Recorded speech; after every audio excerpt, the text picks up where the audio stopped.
আরেকটা কথা বলতে চাই, খানা খাইয়া ভাই পরিষ্কার করিয়া খাইব।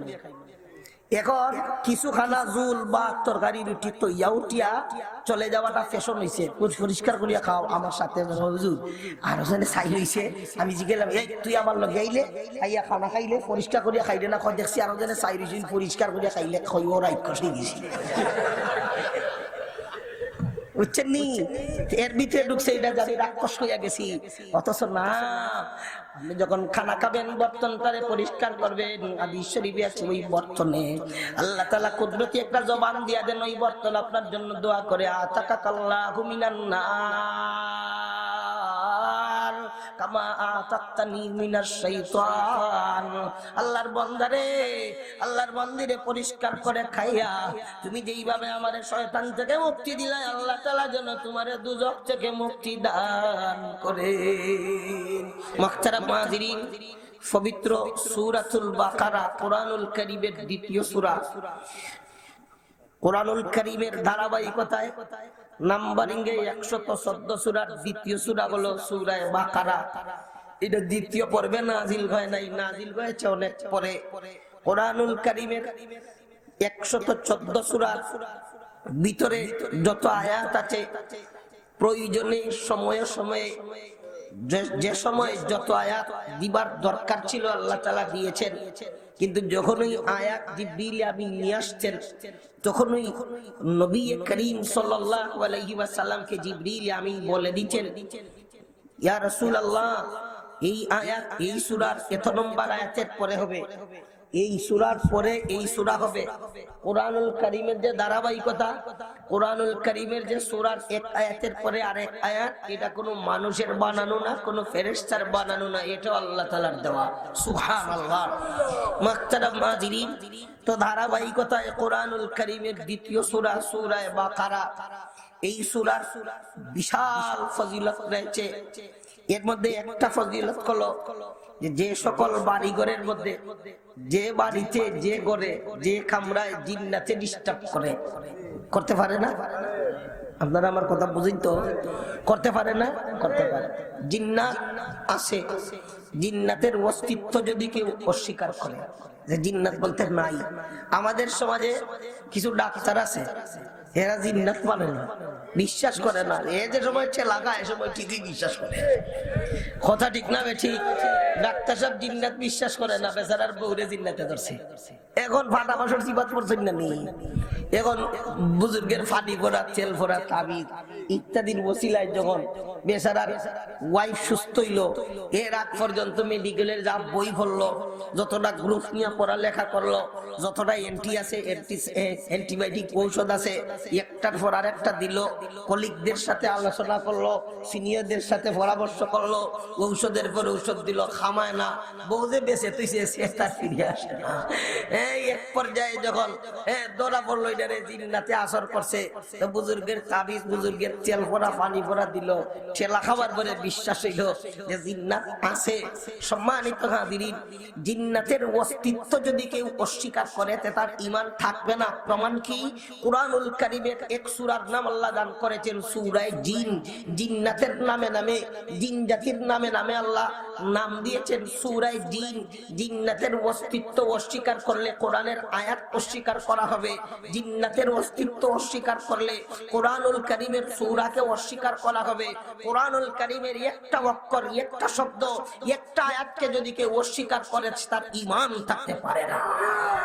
মেরে মুহতারাম হাজিরিন, জিন্নাতের ব্যাপারে যখন কথা আসলো, কিছু কথা আপনাদের খেদমতে শোনাই অল্প সময়ের জন্য।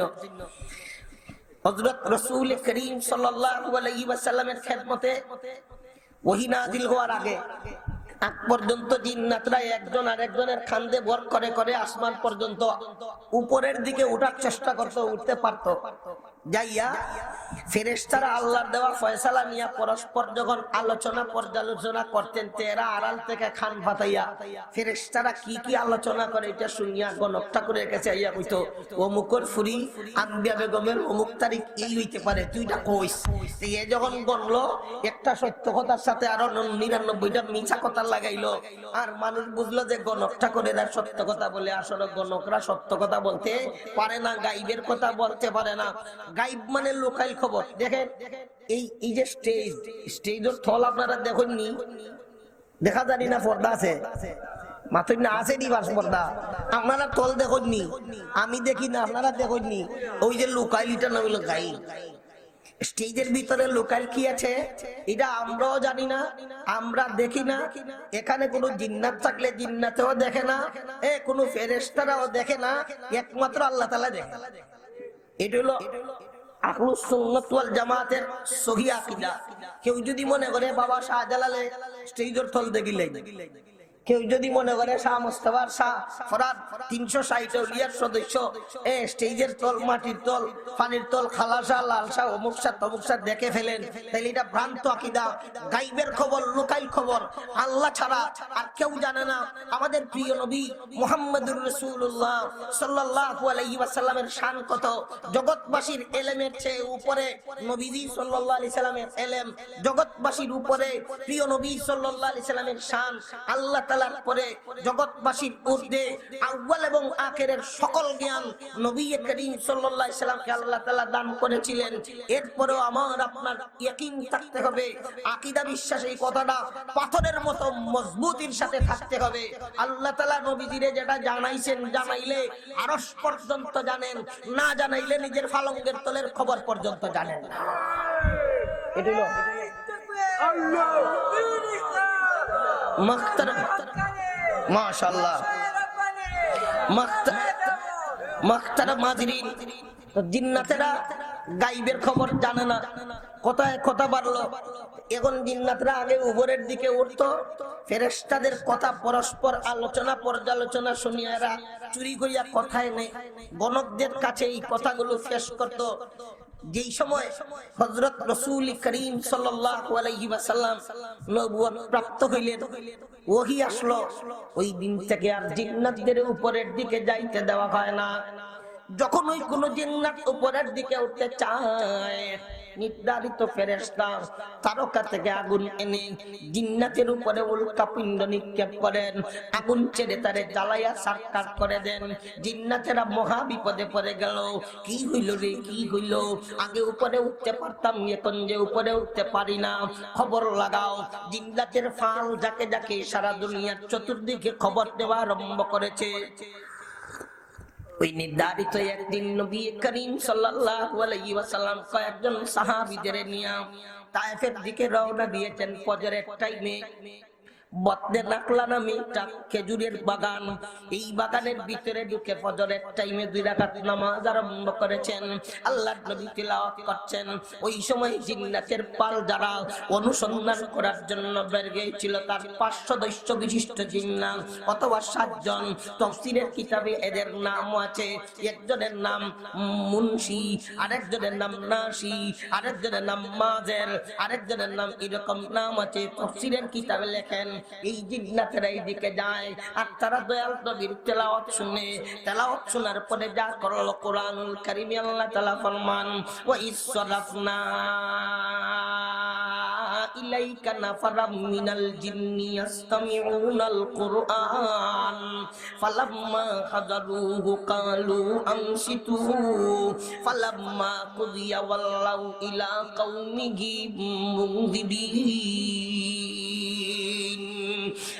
নবী গো, আমি যখন জিন্নাতের এক জমাতকে ওই দিকে পাঠাইলাম, তারা কোরআন শোনার জন্য গেল, কান পেতে পেতে আপনার তিলাওয়াত শুনলো, তিলাওয়াত শোনার সাথে সাথে এরা বিশ্বাস করলো, ইয়াকিন করলো এই কালাম নাজিল হওয়া শুরু হয়েছে। এই কালামের কারণে মুহাম্মদুর রাসূলুল্লাহ সাল্লাল্লাহু আলাইহি ওয়াসাল্লামকে আল্লাহ দুনিয়াতে নবুয়তি দান করেছেন, দয়াল নবীর আগমন ঘটেছে। এজন্য আর উপরের দরওয়াজা বন্ধ, আর উপরে যাওয়া যাবে না। সাথে সাথে নবী গো, এরা আপনার প্রতি ঈমান গ্রহণ করে এদের জাতির কাছে যায়, এদের জাতির কাছে গিয়ে তারা বলে, ইয়া কাউমানা ইন্না সামি'না কিতাবান উনজিলা মিন বাদি মূসা মুসাদ্দিকাল লিমা বাইনা ইয়াদাইহি ইয়াহদি ইলাল হাক্কি ওয়া ইলা তারিকিম মুস্তাকিম। এদের এলাকাতে যাইয়া বলে, এ আমাদের জিন্নাত জাতিরা শোনো, একখান কিতাব আজকে শুনেছি মূসা আলাইহিস সালাতু ওয়াস সালামের পরে যা নাজিল হয়েছে, মুহাম্মদুর রাসূলুল্লাহর উপরে নাজিল হয়েছে।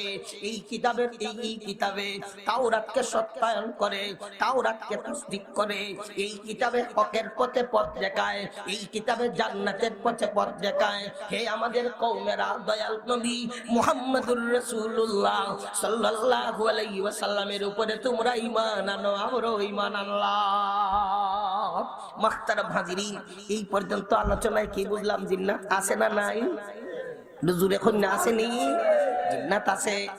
যে সকল বাড়ি ঘরে জিন্নাতে সাতায়, এই বাড়িঘরের জিন্নাতের উপদ্রব বন্ধ করার জন্য কত হুজুরের কাছে গেলেন, কত পীর সাহেবের কাছে গেলেন, কত তাকবীর করলেন, বাড়ি বান্ধাইলেন, দুল ভরা দিলেন, টাকা ভরা দিলেন, ভরা ভরা দিলেন, ডেক ভরা দিলেন, কতটা দিলেন, জিন্নাতের ঠেলা বন্ধ হয় না।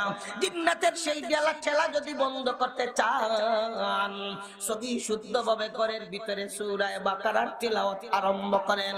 তাফসীরের কিতাবে সহি সনদে হাদিসের বরাত দিয়ে লিখিত আছে, যেই বাড়িতে যেই ঘরে সূরাতুল বাকারার তিলাওয়াত করা হয়, সেই ঘরে সেই বাড়িতে কোনো জিন্নাতের ডিস্টার্ব থাকতে পারে না। সুবহানাল্লাহ। আমল চালায়া যান, জিন্নাত থাকতেই পারে না। আরেকটা আমল, যে সকল ঘরের মধ্যে সূরা মুজাম্মিল তিলাওয়াত করা হয়, মুজাম্মিল তিলাওয়াত করলে বুজুর্গানে দিন বলেন, 7 সিঁড়ি পর্যন্ত যদি জিন্নাতের বাসস্থান কোন ঘরের ভিতরে থাকে, সূরা মুজাম্মিল পড়লে তার সব বাসস্থান গোটাইয়া ভদ্রতার সাথে এই জায়গা ছাড়তে বাধ্য হয়ে যায়। তাহলে ফরার দরকার, আমরা তো ফরা নাই, ঘরের মধ্যে কোন নাটক চলে, ঘরের মধ্যে তিলাওয়াত হইব না? তিলাওয়াত নাই, সূরা বাকারা পড়ইব, অনবরত খালি সোনা বন্ধুর গান চলতেই আছে, চুপ চুপ কারি হো জরুর কই বাত হে, ये पहली मुलाकात है, ये पहली मुलाकात है। কথা ঠিক না বেঠি? হ্যাঁ রে বাবা, রে বাবা, যদি বন্ধু যাইতে চাস কাদের চাদর থইয়া যাস, বুঝছেন না? আর ছোট্ট একটা বাচ্চা দেখে কিয়ের খায়া কিয়ের সরব, বাপ মা ভাই বোন দাদা দাদি চাচা চাচি গোষ্ঠী বলল, আর দেখো নায়ক নায়িকারে দুনিয়া শুটিং করে, বুটিং করে, ফুটিং করে, কথা করে, কচি বাচ্চা দেখে, এগুলা দেখার পরে বাচ্চাদের মধ্যে হায়া সরম থাকার কথা নাই। কথা ঠিক না বেঠি? তাইলে জিন্নাতের বাসস্থান না থাকলে তো বাসস্থান বানানোর কথা, তিলাওয়াত জারি করার দরকার। আল্লাহ তাআলা মুসলমানের ঘরকে পবিত্র কোরআনুল কারীমের তিলাওয়াত দিয়ে আবাদ করে দেন, সকলেই বলি আমিন। সম্মানিত হাজিরিন, আসুন তাইলে একটা ফজিলত আমরা পাইলাম, যে ঘরের মধ্যে পবিত্র সূরাতুল বাকারার তিলাওয়াত চলবে, সেই ঘরের মধ্যে জিন্নাতের উপদ্রব থাকতে পারে না। আসুন 2 নম্বরে আরেকটা ফজিলত শুনি, আয়াতুল কুরসি। সূরাতুল বাকারা মধ্যখানে 3 নম্বর পারার শুরুতে আয়াতুল কুরসি আছে। এই আয়াতুল কুরসির ব্যাপারে হাদিস শরীফের কিতাবে পাওয়া যায়, একবার সৎকার বাল খেজুর এসেছে, সৎকার সেই খেজুরকে পাহারাদারি ফাড়া দিবার জন্য নবী করিম সাল্লাল্লাহু আলাইহি ওয়াসাল্লাম আবু হুরায়রা রাদিয়াল্লাহু তাআলা নুকে নিয়োগ দিয়েছেন, আবু হুরায়রা মালগুলোকে পাহারা দাও। রাত্রি বেলায় আবু হুরায়রা রাদিয়াল্লাহু তাআলা নু পাহারাদারিতে দাঁড়িয়ে আছেন, পাহারা দিচ্ছেন। শেষ রাত্রিতে নুজুলের রহমতের সময় হঠাৎ করে একটা চোর চলে আসছে বস্তা লইয়া, বস্তাটারে খেজুরের টেরির মধ্যে লাগাইয়া আবু হুরায়রা রাদিয়াল্লাহু তাআলা নূর চেহারার দিকে চায়, বস্তার ভিতরে খেজুর ঢুকায়। বুঝছেন নি? এর তো 2 আঙ্গুলের কারবার খুব জানি, 2 আঙ্গুলের কারবার দেখবেন আপনি।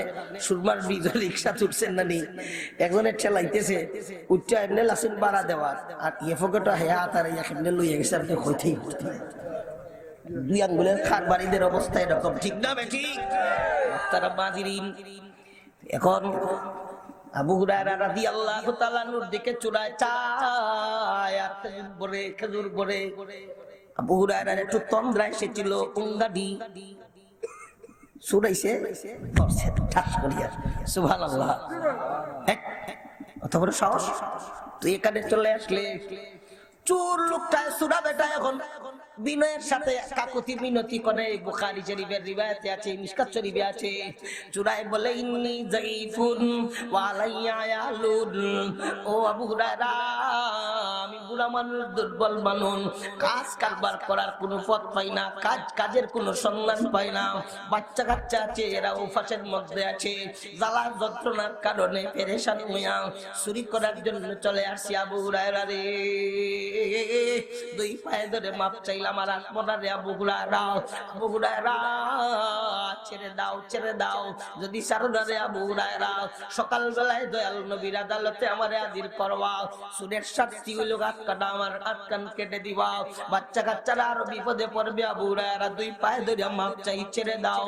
এমন কান্দা দিল হযরত আবু হুরায়রা রাদিয়াল্লাহু তাআলা মন নরম হয়ে গেল, চুরে ছেড়ে দিলেন, ছোট্ট চুরের পথে চলে গেল। ফজরের পরে মসজিদে নববীতে রাসূল করিম সাল্লাল্লাহু আলাইহি ওয়াসাল্লাম সালাম ফিরায়া, নবীজির আদত ছিল ফজরের নামাজের পরে সালাম ফিরায়া তাসবিহ তাহলিল আদায় করে। আল্লাহর নবী কোনো খাম দেখলে সাহাবাদের শুনাইতেন, অথবা সাহাবাদের কেউ কোনো খাম দেখলে সেই খাম শুনাইতেন। হযরত রাসূল করিম সাল্লাল্লাহু আলাইহি ওয়াসাল্লাম আবু হুরায়রা রাদিয়াল্লাহু আনহুকে বলেন, মা ফাআলা আসিরুকা ইয়া আবু হুরায়রা। ওহীর মাধ্যমে নবীজি জানতে পেরেছেন। আবু হুরায়রাকে জিজ্ঞাসা করেন, ওরে আবু হুরায়রা, তুমি যে বন্দী করেছিলে, ধরেছিলে, সূরা তোমার সাথে কি করলো?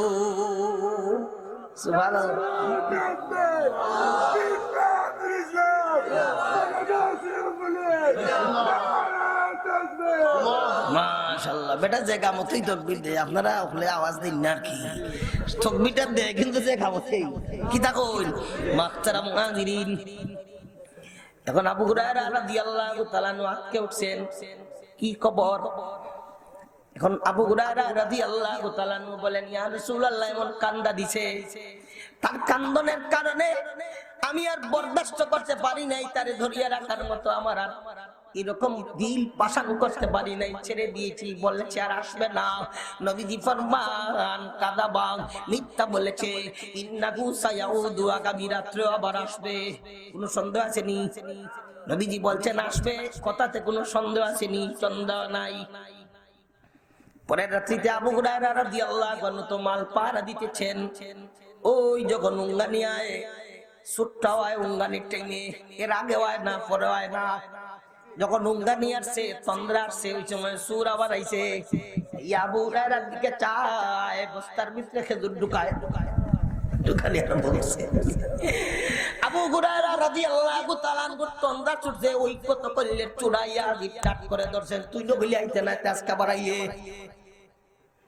ও আবু হুরায়রা রে, কোনো পথ পাই নাই, পথ না ভাইয়া, ইন্নী যায়ীফুন ওয়া আলাইয়া আয়াল, আমি দুর্বল মানুষ, বাচ্চা কাচ্চা আছে, ক্ষুধার জ্বালায় জান যায়, এজন্য চলে আসছি। আবু হুরায়রা দুই পায়ে ধরলাম, গাতে ধরলাম, কাকুতি মিনতি করে, আবু হুরায়রা রে, আমি আর আসবো না, মা চাই, ছেড়ে দাও। খানো ধরে আবু হুরায়রার পায়ে ধরে এইভাবে চলতেছে, কানতে কানতে যখন সে একেবারে বুক পাশানি আরম্ভ করেছে পানি দিয়াও, আবু হুরায়রা রাদিয়াল্লাহু তাআলা আনহুর মন এই দিন নরম হয়ে গেছে, আর আসবে না।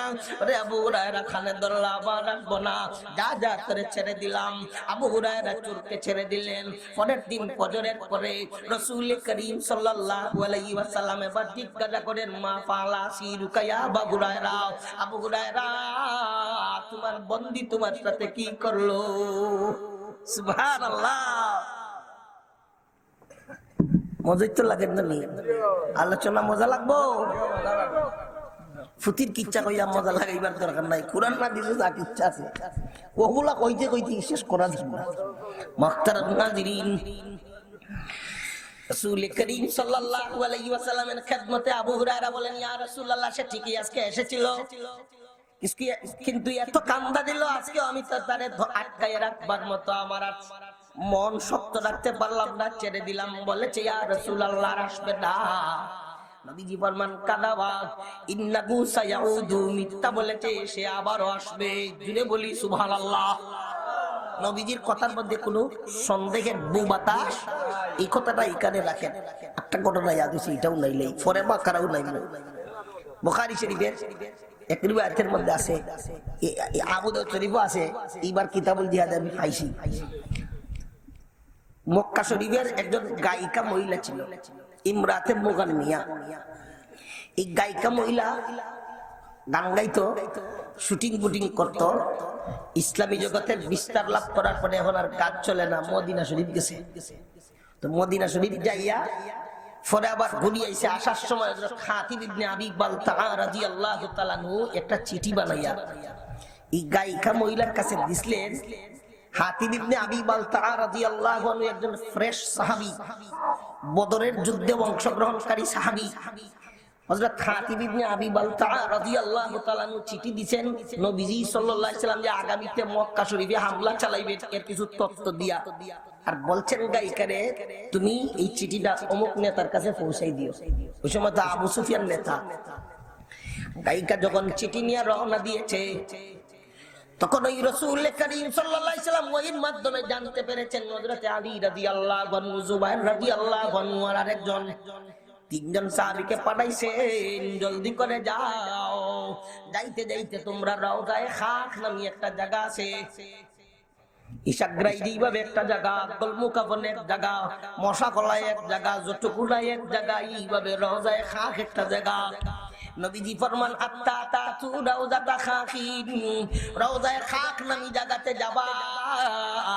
ওখানে যাইয়া পাইবা গায়িকা মহিলা, ফালনা বিহা মাহা কিতাবুন, ওই মহিলার সাথে একটা চিঠি আছে, ওই চিঠিটা নিয়ে আসমা। আলী রাদিয়াল্লাহু তাআলা আনহু ফরমান, আমি আর জুবাইরের সাথে তিনজন মিলায়াম পাগল পালা গয়া বুড়া দৌড়ায়া দৌড়ায়া যাইতে যাইতে নবী করিম সাল্লাল্লাহু আলাইহি ওয়াসাল্লাম রওজায়ে খাকের কথা বলেছিলেন। ঠিক রওজায়ে খাকে গিয়া মহিলাটারে পাইছি, ব্যারিকেড দিছি। সুবহানাল্লাহ। নবীজি বলছেন রওজায়ে খাক, ঠিক রওজায়ে খাকের মধ্যেই গিয়ে মহিলাটারে পাইছেন। তার সোয়ারির সামনে তিনজনে সোয়ারি দাঁড় করাইছেন, নামো। নামছে। হযরত আলী রাদিয়াল্লাহু আনহু বলেন, হাজিল কিতাব, তোমার কাছে একটা চিঠি আছে, চিঠিটা দিয়া দাও। এটি কয় মা মাইমিন কিতাবিন, না না আমার কাছে কোনো চিঠি নেই। মহিলা মানুষ কয় মা মাইমিন কিতাবিন, আমার কাছে কোনো চিঠি নেই। কি কয়, তোমার কাছে চিঠি নাই?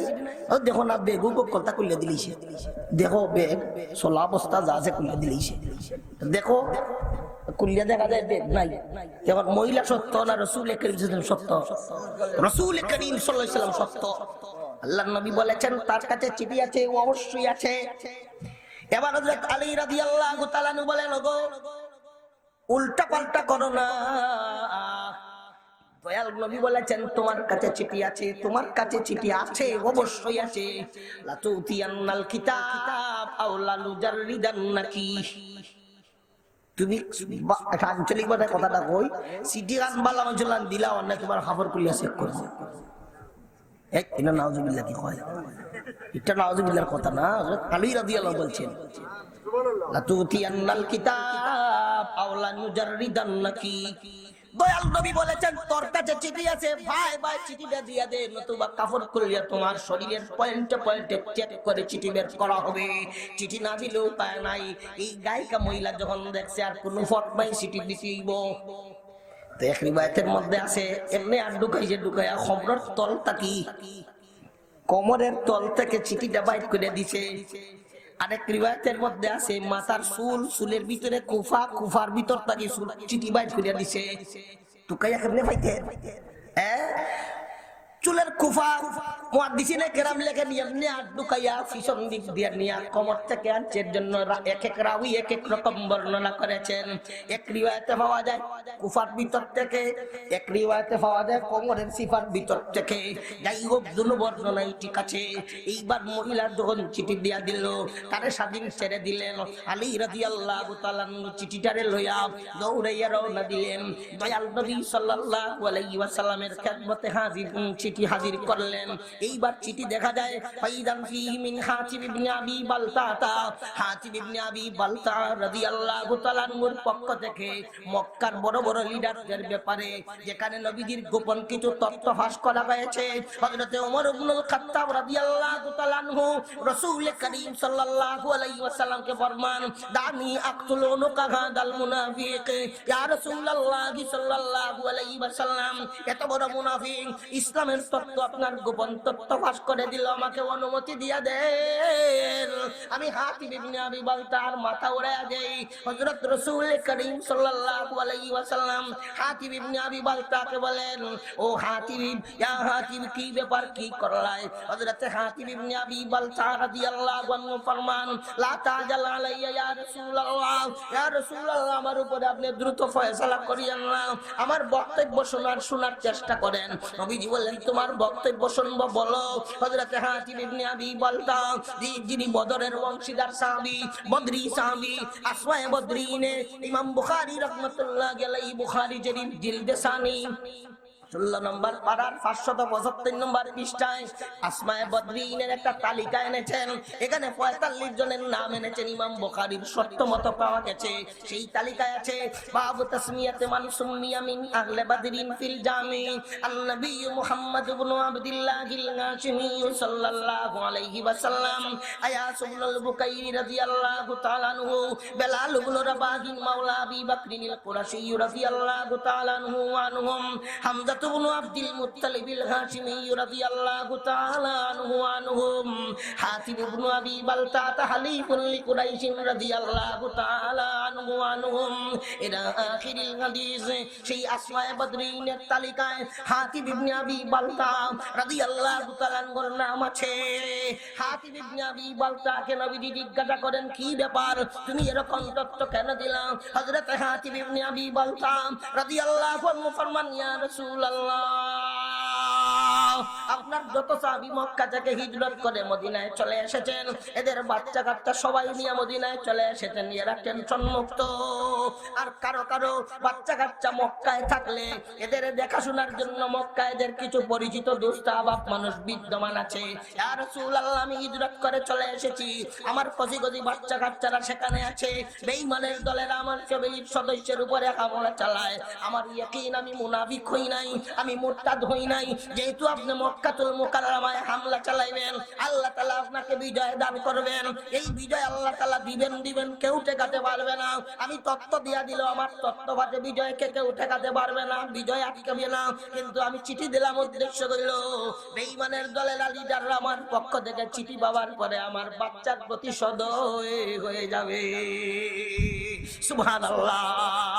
ওই সময় হযরত রাসূল করিম সাল্লাল্লাহু আলাইহি ওয়াসাল্লাম ফরমান, সাদাকা হাতিব, হাতিব ইবনে আবি বালতা সত্য বলেছেন, নবীজি ছেড়ে দিয়েছেন। এরপরে হযরত ওমর বলেন, দানি আক্তুল উনুকা হাযাল মুনাফিক ইয়া রাসূলুল্লাহ,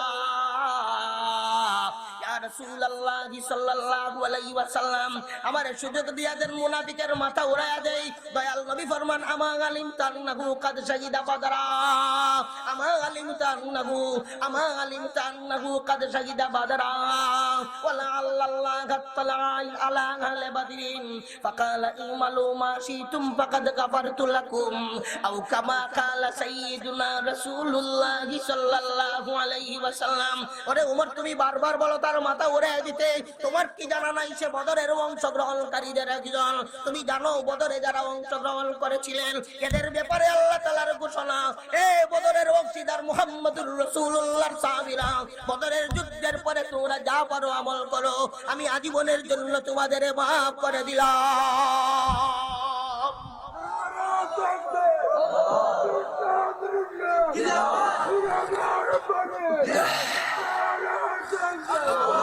মুহতারাম হাজিরিন, নবীজি বলেছিলেন, রওজায়ে খাকের মধ্যে গিয়া তোমরা গায়িকারে পাইছেননি, তার কাছে চিঠি আছে, খতম করিয়া কইয়া চিঠি নাই পরে দিছেনি, দিছে। এবার হযরত রাসূল করিম সাল্লাল্লাহু আলাইহি ওয়াসাল্লাম আবু হুরায়রা রাদিয়াল্লাহু আনহুকে বলেন, সুর বেটা বলছে আসবে না, মিথ্যা বলেছে আগামী রাত্রেও আসবে, সত্য কোনো সন্দেহ নাই, ঠিক কিনা?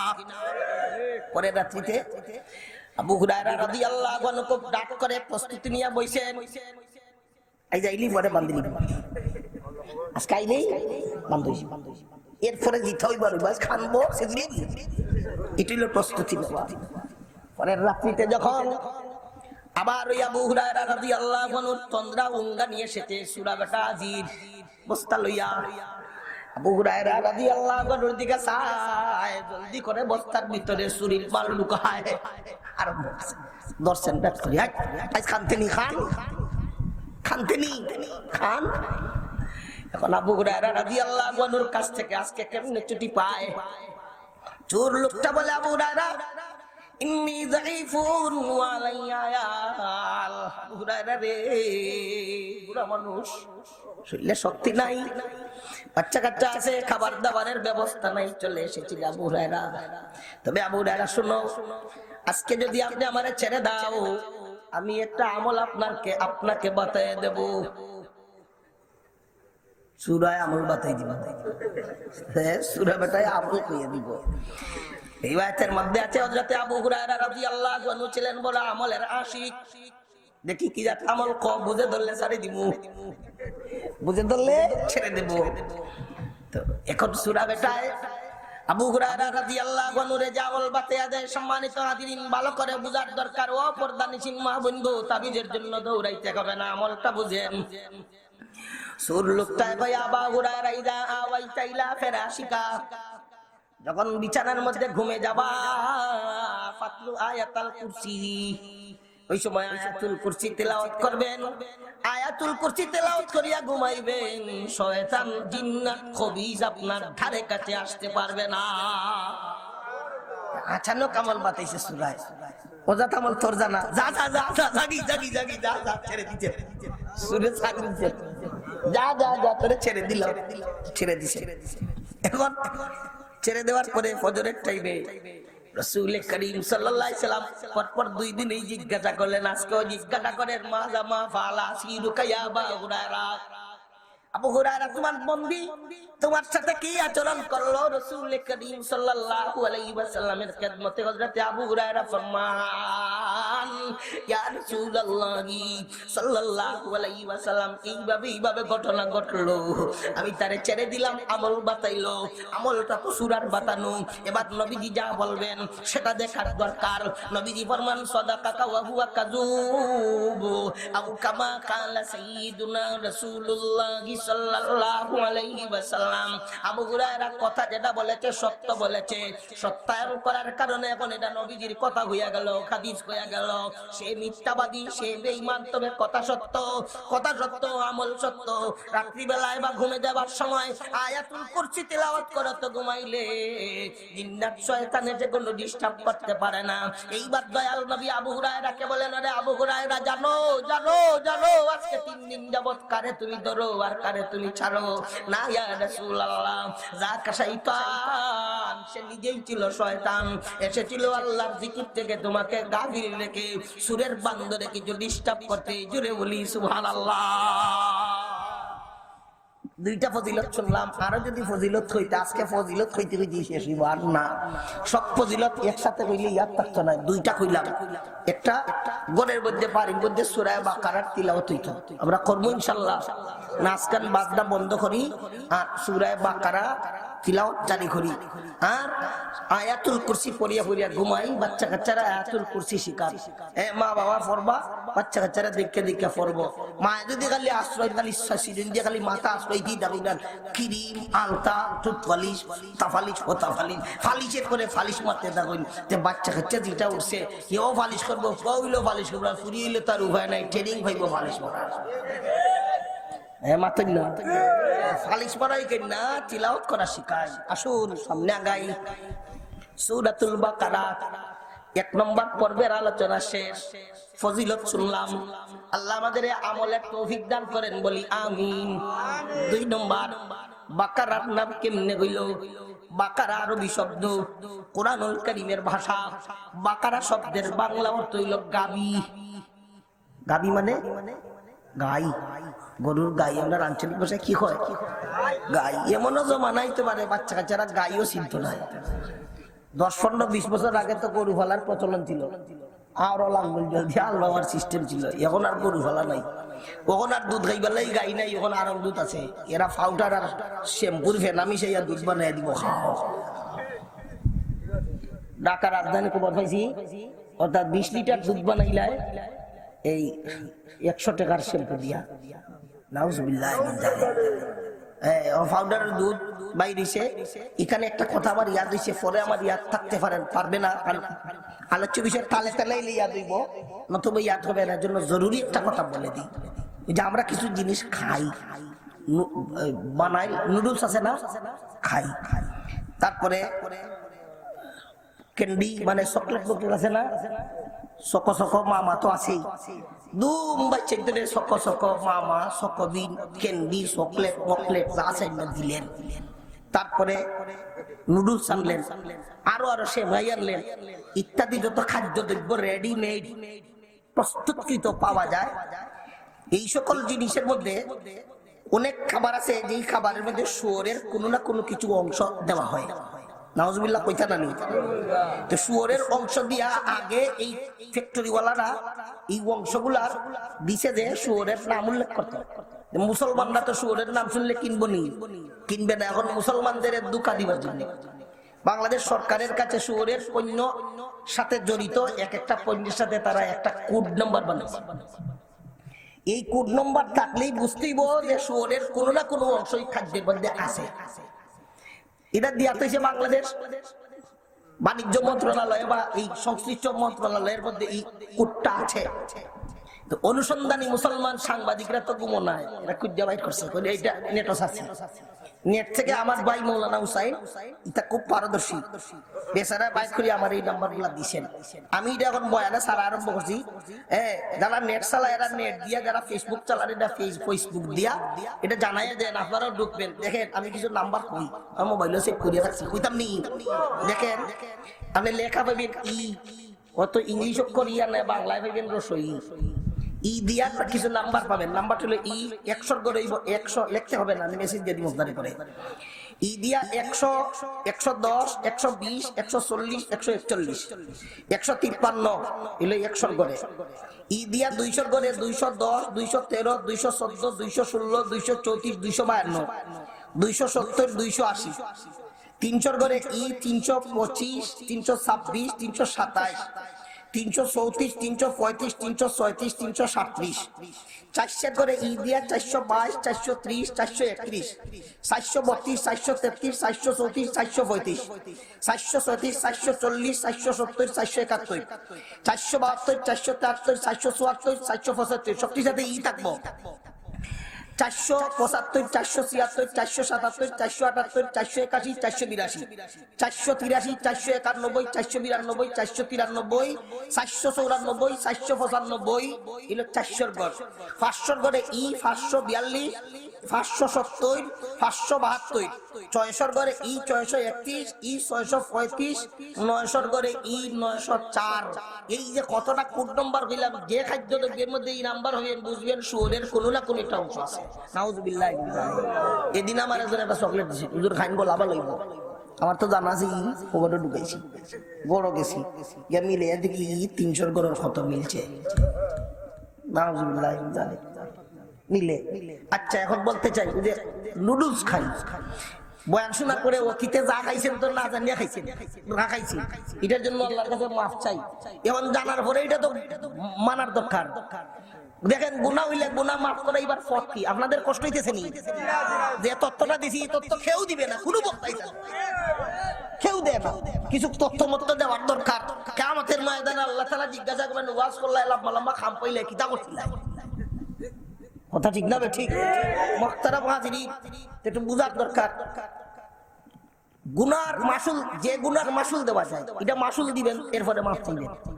আর যেটার মাসুল দেওয়া যায় না এটার জন্য তার কিচ্ছু করার নাই, খালি আল্লাহর দরবারে কান্দা। এই গুনাহটা হইলো যেটা খাইলাম না জানিয়া, ভুল করলে তো আল্লাহ মাফ করিয়া দেন, জানলাম এটার জন্য আল্লাহর কাছে মাফ চাইলাম। আর সাথে সাথে এখন থেকে গনিয়া গনিয়া এটা খেয়াল করবো, ফুলাফান্ডা আছে আস্তা দিন মুগইলের মতো মোবাইল খালি বইতে ঠেলাইতে আছে, এমরার গুড়ি ঠেলায়, কি ঠেলায়, অনবরত খালি ঠেলাইতে আছে। কি ঠেলায় জরুরি তথ্য দিতে পারে না। প্রেমের বাজারের জন্য মোবাইল আছে, এমন মোবাইল চালানোকে আমরা সমর্থন করি না, সমর্থন করি না, সমর্থন করি না। মুহতারাম হাজিরিন, তো এই যে প্রাণ কোম্পানি, প্রাণের মালের মধ্যে দেখছি আমি 80 ভাগ বেচাল। এটা কার দিয়া নেই, এটার মালিক হলো কার দিয়া। গোলাম আহমদ খাদিয়ানি অফিস টয়লেটও মরছি, পয়গম্বরি দাবি করছিল, টয়লেটে গেতার মরণ হইছি। এর জন্য আহলুস সুন্নাত ওয়াল জামাতের উলামায়ে কেরাম টয়লেটের অফর নাম বানাইছেন খাদিয়ানি অফিস। এটা আহমদিয়া মুসলিম জামাত বেঈমানের দলে রইল। আহমদিয়া মুসলিম জামাত কোন জামাত হইতে পারে না। আহলুস সুন্নাত ওয়াল জামাত মুসলিম জামাত, আহমদিয়া মুসলিম জামাত না, এটা বেঈমান, এরা কাফের। আমরা রাষ্ট্রীয়ভাবে এদের কাফের ঘোষণা করার দাবি জানাই। মুহতারাম হাজিরিন, পাকিস্তানে কাদিয়ানীদের কাফের ঘোষণা দেওয়া হয়েছে, বাংলাদেশ সরকার কেন দিবে না? তাওহীদি জনতার খতমে নবুয়তের পক্ষ থেকে জোর দাবি কাদিয়ানীদের কাফের ঘোষণা দেয়। যাই হোক, এই কাদিয়ানীরই প্রাণ কোম্পানি, প্রাণের মালিক। আমি খুঁজে দেখলাম যে প্রাণে লম্বা লম্বা নুডলস বাইর করে, নুডলস বাইছে না, লম্বা লম্বা নুডলস, সব নুডলস না, আমি যেটা যেটা দেখছি এটা বলবি, যেটা দেখি না এটা তো বলতে পারবো না। নাম্বার দিলাম, আপনি নাম্বার নিয়ে যাচাই করবেন। প্রাণের লম্বা লম্বা নুডলস দিতে সাদা, ওইটাতে দেখলাম নাম্বার আছে, এটা খাওয়া যাবে না। তারপরে ফুলাপানরা, এই ফুলাপানরা টাইগার যে খাও আর জিরা পানি খাও, এমনি খুললো জিরা পানি, খুলে ও ছাড়লো, কিতা সারে প্রাণের জিরা পানি যেটা, এটার মধ্যে দেখলাম নাম্বার এটা আছে। নাউজুবিল্লাহ মিন যালিক। চকলেট এগুলা যে খাওয়ান খান, এটা নাম্বার বিলার দেখেন এই নাম্বার আছে না খাই। কোকা-কোলা শুনছি এটা ইসরায়েলি কোম্পানি, এর মধ্যে এটা নাম্বার কম পাওয়া যায়, আরসির মধ্যে নাম্বারটা দেখছি নাই, খোঁজ করতেইব। কোকা-কোলার পণ্য এগুলার মধ্যে ভেজাল দেখছি অনেকটা কম, কিন্তু প্রাণ কোম্পানির মালের মধ্যে যথেষ্ট ভেজাল। এজন্য আমরা বলতে চাই, বাঁচবার দরকার তো এখন এই রঙিন পানি বাদ দিয়ে আল্লাহ দেওয়া সাদা পানি খান, টিকলের পানি খান, টিকলের পানি খান, বোতলের পানি খান। এই রঙিন ড্রিঙ্ক নামে যে পানি আছে এটা খাওয়া বাদ দেন, হারাম থেকে বাঁচার জন্য। আমার কথা আপনারা মানছেন নি? আল্লাহ তাআলা হেফাজত করেন, সকলেই বলি আমিন। মুহতারাম হাজিরিন, একটা তথ্য দিলাম, আপনারা খুশি হয়েছেন তো? তথ্য দিলাম, খুশি হয়েছেন তো? আল্লাহ যেন খুশি হইয়া নাজাতের ওসিলা বানায়া দেন, আল্লাহুম্মা আমিন। সম্মানিত হাজিরিন, আসুন সামনে আলোচনায় যাই। তো বলতেছিলাম বাকারা, যার বাংলার ছিল গাবি, কইতে কইতে কইছিলাম যে কেমনে কেমনে চলে আসলো। তো গাবি একদিন সময় এরকম আসবে, গাবি বাচ্চা কাচ্চারা চিনবেই না, জি ইনশাআল্লাহ। সম্মানিত হাজিরিন, একটা গাবির ঘটনা ঘটছিল বনি ইসরাইলে। কি ঘটনা? একটা গাবি জবাই করার ঘটনা ঘটেছিল বনি ইসরাইলে। একজন জমিদার ছিলেন, ওই জমিদার ব্যক্তি, তার কোনো পুত্র সন্তান ছিল না, ছিল তার একটা মেয়ে সন্তান। তার একটা ভাতিজা ছিল, বকাটে গুন্ডা টাইপের। এই ভাতিজা একদিন প্রাপ্তবয়স্ক, চিন্তা করে আমার চাচার পরে চাচার জমিদারি ডাইরেক্টর তো চাচার গরব বইন জামাই, ঠিক নেই? চাচার গরব ভাই নাই, বোন আছে, বইনদে যে বিয়া করবো, বইনার বইন জামাই মিলাইয়া ডাইরেক্টর হইব, পরিচালক হইব। আমি যদি চাচা তো বোনটারে বিয়ে করে দেই, তাইলে সম্পত্তির ডাইরেক্টর, জমিদারির ডাইরেক্টর আমি হয়ে যাব, ডাইরেক্টরই আমার কাছে চলে আসবে। এই চিন্তায় তার চাচার কাছে রাখবার মাধ্যমে খবর পাঠাইছে, প্রস্তাব পাঠাইছে বিয়ের। চাচা ভালো করে বুঝতে পেরেছেন, আমার ভাতিজাটা তো আমার মেয়েরে সুন্নাত তরিকায় ঈমান রক্ষা করার জন্য, আম্বিয়া কেরামের সুন্নাত হেফাজত করার জন্য বিয়ে করার উদ্দেশ্যে প্রস্তাব দেয় নাই। সে তো প্রস্তাব দিয়েছে আমার সম্পদ জমিদারি বিয়ে করার জন্য। একদিন আমার জমিদারি উড়াইবে, উড়াইয়া উড়াইয়া যখন শেষ করবে, কোনদিন আমার মেয়ের উপরে হামলা চালাইবে। ভালো করে বোঝার পরে চাচা প্রস্তাবটারে প্রত্যাখ্যান করেছেন। এই দুষ্ট ছেলেটা যখন প্রস্তাব প্রত্যাখ্যান হয়ে গেছে, প্রস্তাব যখন মঞ্জুর হয় নাই, শয়তানি দুকায় পড়িয়ে ছেলেটা ইচ্ছা করছে চাচায় যখন বিয়া দিল না, এই চাচারে দুনিয়াতে রাখবো না, নাউজুবিল্লাহ, চাচারে দুনিয়াতে রাখবে না, চাচারে হত্যা করবে। সে সুযোগ করছে, সুযোগ সন্ধান করে একদিন রাত্রিবেলায় গুপ্ত হত্যা করে, চাচার উপরে হামলা চালায়া চাচারে মার্ডার করে। এই চাচার মৃত্যু নিশ্চিত হওয়ার পরে চাচার লাশ কাঁধে উঠাইয়া এই এলাকার একজন নিরীহ নিরপরাধ শান্তিপ্রিয় মানুষ এলাকা ছেড়ে হাওরের মধ্যে বাউন্ডারি বানাইয়া ফিতনা ফসাদ থেকে বাঁচার জন্য চলে গিয়েছিলেন। এদের বাড়ির গেটের সামনে লাশটারে ফালাইয়া এসে তার করে নাক ডাকাইয়া ঘুম যে আরম্ভ করেছে। সকাল বেলায় আওয়াজ হচ্ছে অমুক জমিদার মারা গেছেন। কে মারলো কে মারলো, মানুষ ঝাঁকে ঝাঁকে যায়, গেটের সামনে লাশ দেখে চলে আসে নিশ্চিত এই বাড়ির মানুষ এই জমিদারকে মারে নাই, কোন কোন দায় হত্যা করে এদের দোষী বানাইবার জন্য এদের বাড়ির গেটের সামনে এসে ফেলে দিয়েছে। বাতিদাটাও তার কামরা থেকে বের হইয়া দৌড়াইয়া চাচার লাশের সামনে গিয়া এইভাবে বিলাপ আরম্ভ করছে, আমার চাচা রেখে খান্দে, আমার চাচার খুনের বদলা খুন চাই, হত্যার বদলা হত্যা চাই, নিলে জান দিয়া দিমু। খান্দে, এটার নাম আসল খান্দা না, এটার নাম হইল মায়া কান্না। এটার নাম কি? মায়া কান্না। মায়া কান্না আরম্ভ করেছে, যেইভাবে বিলাপ করা শুরু করছে, মুরব্বি সাহেব আমরা টেনশনে পড়ছেন, কোন সময় তার হার্ট অ্যাটাক হইয়া যায়, শনি মারা যায়, এমন কান্দা দেওয়া আরম্ভ করেছে। এক ফ্যামিলির দুইটা লাশ আমরা একসাথে দেখতে চাই না, বাতিজাটারে শান্ত করার দরকার। এক পর্যায়ে যারা মুরব্বি ছিলেন, জ্ঞানী গুণীজন বাতিজাটারে বোঝায়, এই ছেলে শোনো, তোমার চাচাকে খেয়ে মেরেছে, তোমার কাছেও কোনো প্রমাণ নাই, আমাদের কাছেও প্রমাণ নাই, তুমিও জানো না, আমরাও জানি না, তবে চিন্তার কোনো কারণ নাই।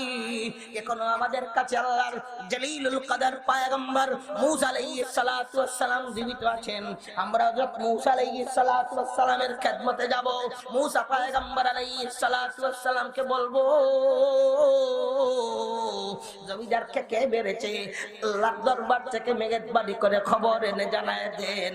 মূসা আলাইহিস সালাম জানাইবেন, হত্যাকারী শনাক্ত হবে, হত্যাকারীকে উপযুক্ত বিচার করা হবে। এইভাবে বাতিজাটা শান্ত হইছে। এরা দলবদ্ধ হইয়া লাশের জায়গায় লাশ আছে, কিচের গুড় কাবন, কিচের গোসল, কিচের দাফন সব বাদ দিয়া লাশের জায়গায় লাশ ফালানো। মুরব্বিরা জ্ঞানী গুণীজনেরা মূসা আলাইহিস সালাতু ওয়াস সালামের খেদমতে গিয়া বলে, আল্লাহর পয়গম্বর অমুক জমিদার মারা গেছেন, কে জানি উনাকে হত্যা করেছে। বাতিজা যেইভাবে বিলাপ করা আরম্ভ করেছে, কোন সময় জানি তার খাট ডাক হইয়া যায়, সে জানি মারা যায়, এজন্য আমাদের হত্যাকারী বের করে দেন, আল্লাহ তাআলার দরবার থেকে খবর এনে দেন, আমরা হত্যাকারীকে চিনব, হত্যার বিচার করব। মূসা আলাইহিস সালাতু ওয়াস সালাম আল্লাহ তাআলার দরবারে দোয়া করলেন, আল্লাহ গো, কে হত্যা করেছে হত্যাকারী জানায়া দেন। স্লোগান দিনা মুহতারাম হাজিরিন, মূসা আলাইহিস সালাতু ওয়াস সালাম যখন আল্লাহর দরবারে দোয়া করছেন, দোয়া করার পরে আল্লাহ তাআলা ব্যবস্থা দিয়েছেন। এই ব্যবস্থায় কে বারলো সবকিছু জানাইতে আল্লাহ তাআলা সূরাতুল বাকারায় মোট 5 আয়াত দিলেন। 66 নম্বর আয়াত থেকে নিয়ে 71 নম্বর আয়াত পর্যন্ত মোট 5 আয়াতের আলোচনা। আমরা দ্বিতীয় পর্বের আলোচনায় এখন আছি। মূসা আলাইহিস সালাতু ওয়াস সালাম আল্লাহ তাআলার দরবার থেকে পায়াদের যা জানাইলেন, আল্লাহ তাআলা ফরমান, ওয়া ইয ক্বালা মূসা লিকাউমিহি ইন্নাল্লাহা ইয়া'মুরুকুম আন তাযবাহু বাকারা ক্বালু আতাত্তাকিদুনা হুজওয়া ক্বালা আউযু বিল্লাহি আন আকুনা মিনাল জাহিলিন। স্মরণ করুন, মূসা আলাইহিস সালাতু ওয়াস সালাম যখন ওনার জাতিদের বলেছিলেন, জাতিকে বলেছিলেন, ওরে কওমের মানুষেরা, আল্লাহ বলেছেন তোমরা একটা গাবী জবাই করো। গাবীটারে জবাই করে এটার চামড়া সুলাইয়া তার থেকে একটুটা গোশত নিয়া গাভীর লাশের গায়ে ঢিল মারো। লাশের গায়ে ঢিল মারার সাথে সাথে লাশ জিন্দা হয়ে কিছু সময়ের জন্য দাঁড়িয়ে যাবে। সে তার জবান দিয়ে নিজে বলবে, আমাকে অমুক হত্যা করেছে। সুবহানাল্লাহ। লাশ গাভীটারে জবাই করার পরে লাশ গাভীও তো হয়ে যাবে লাশ। গাভী জবাই করার পরে গাভীও হয়ে যাবে লাশ, মুর্দা।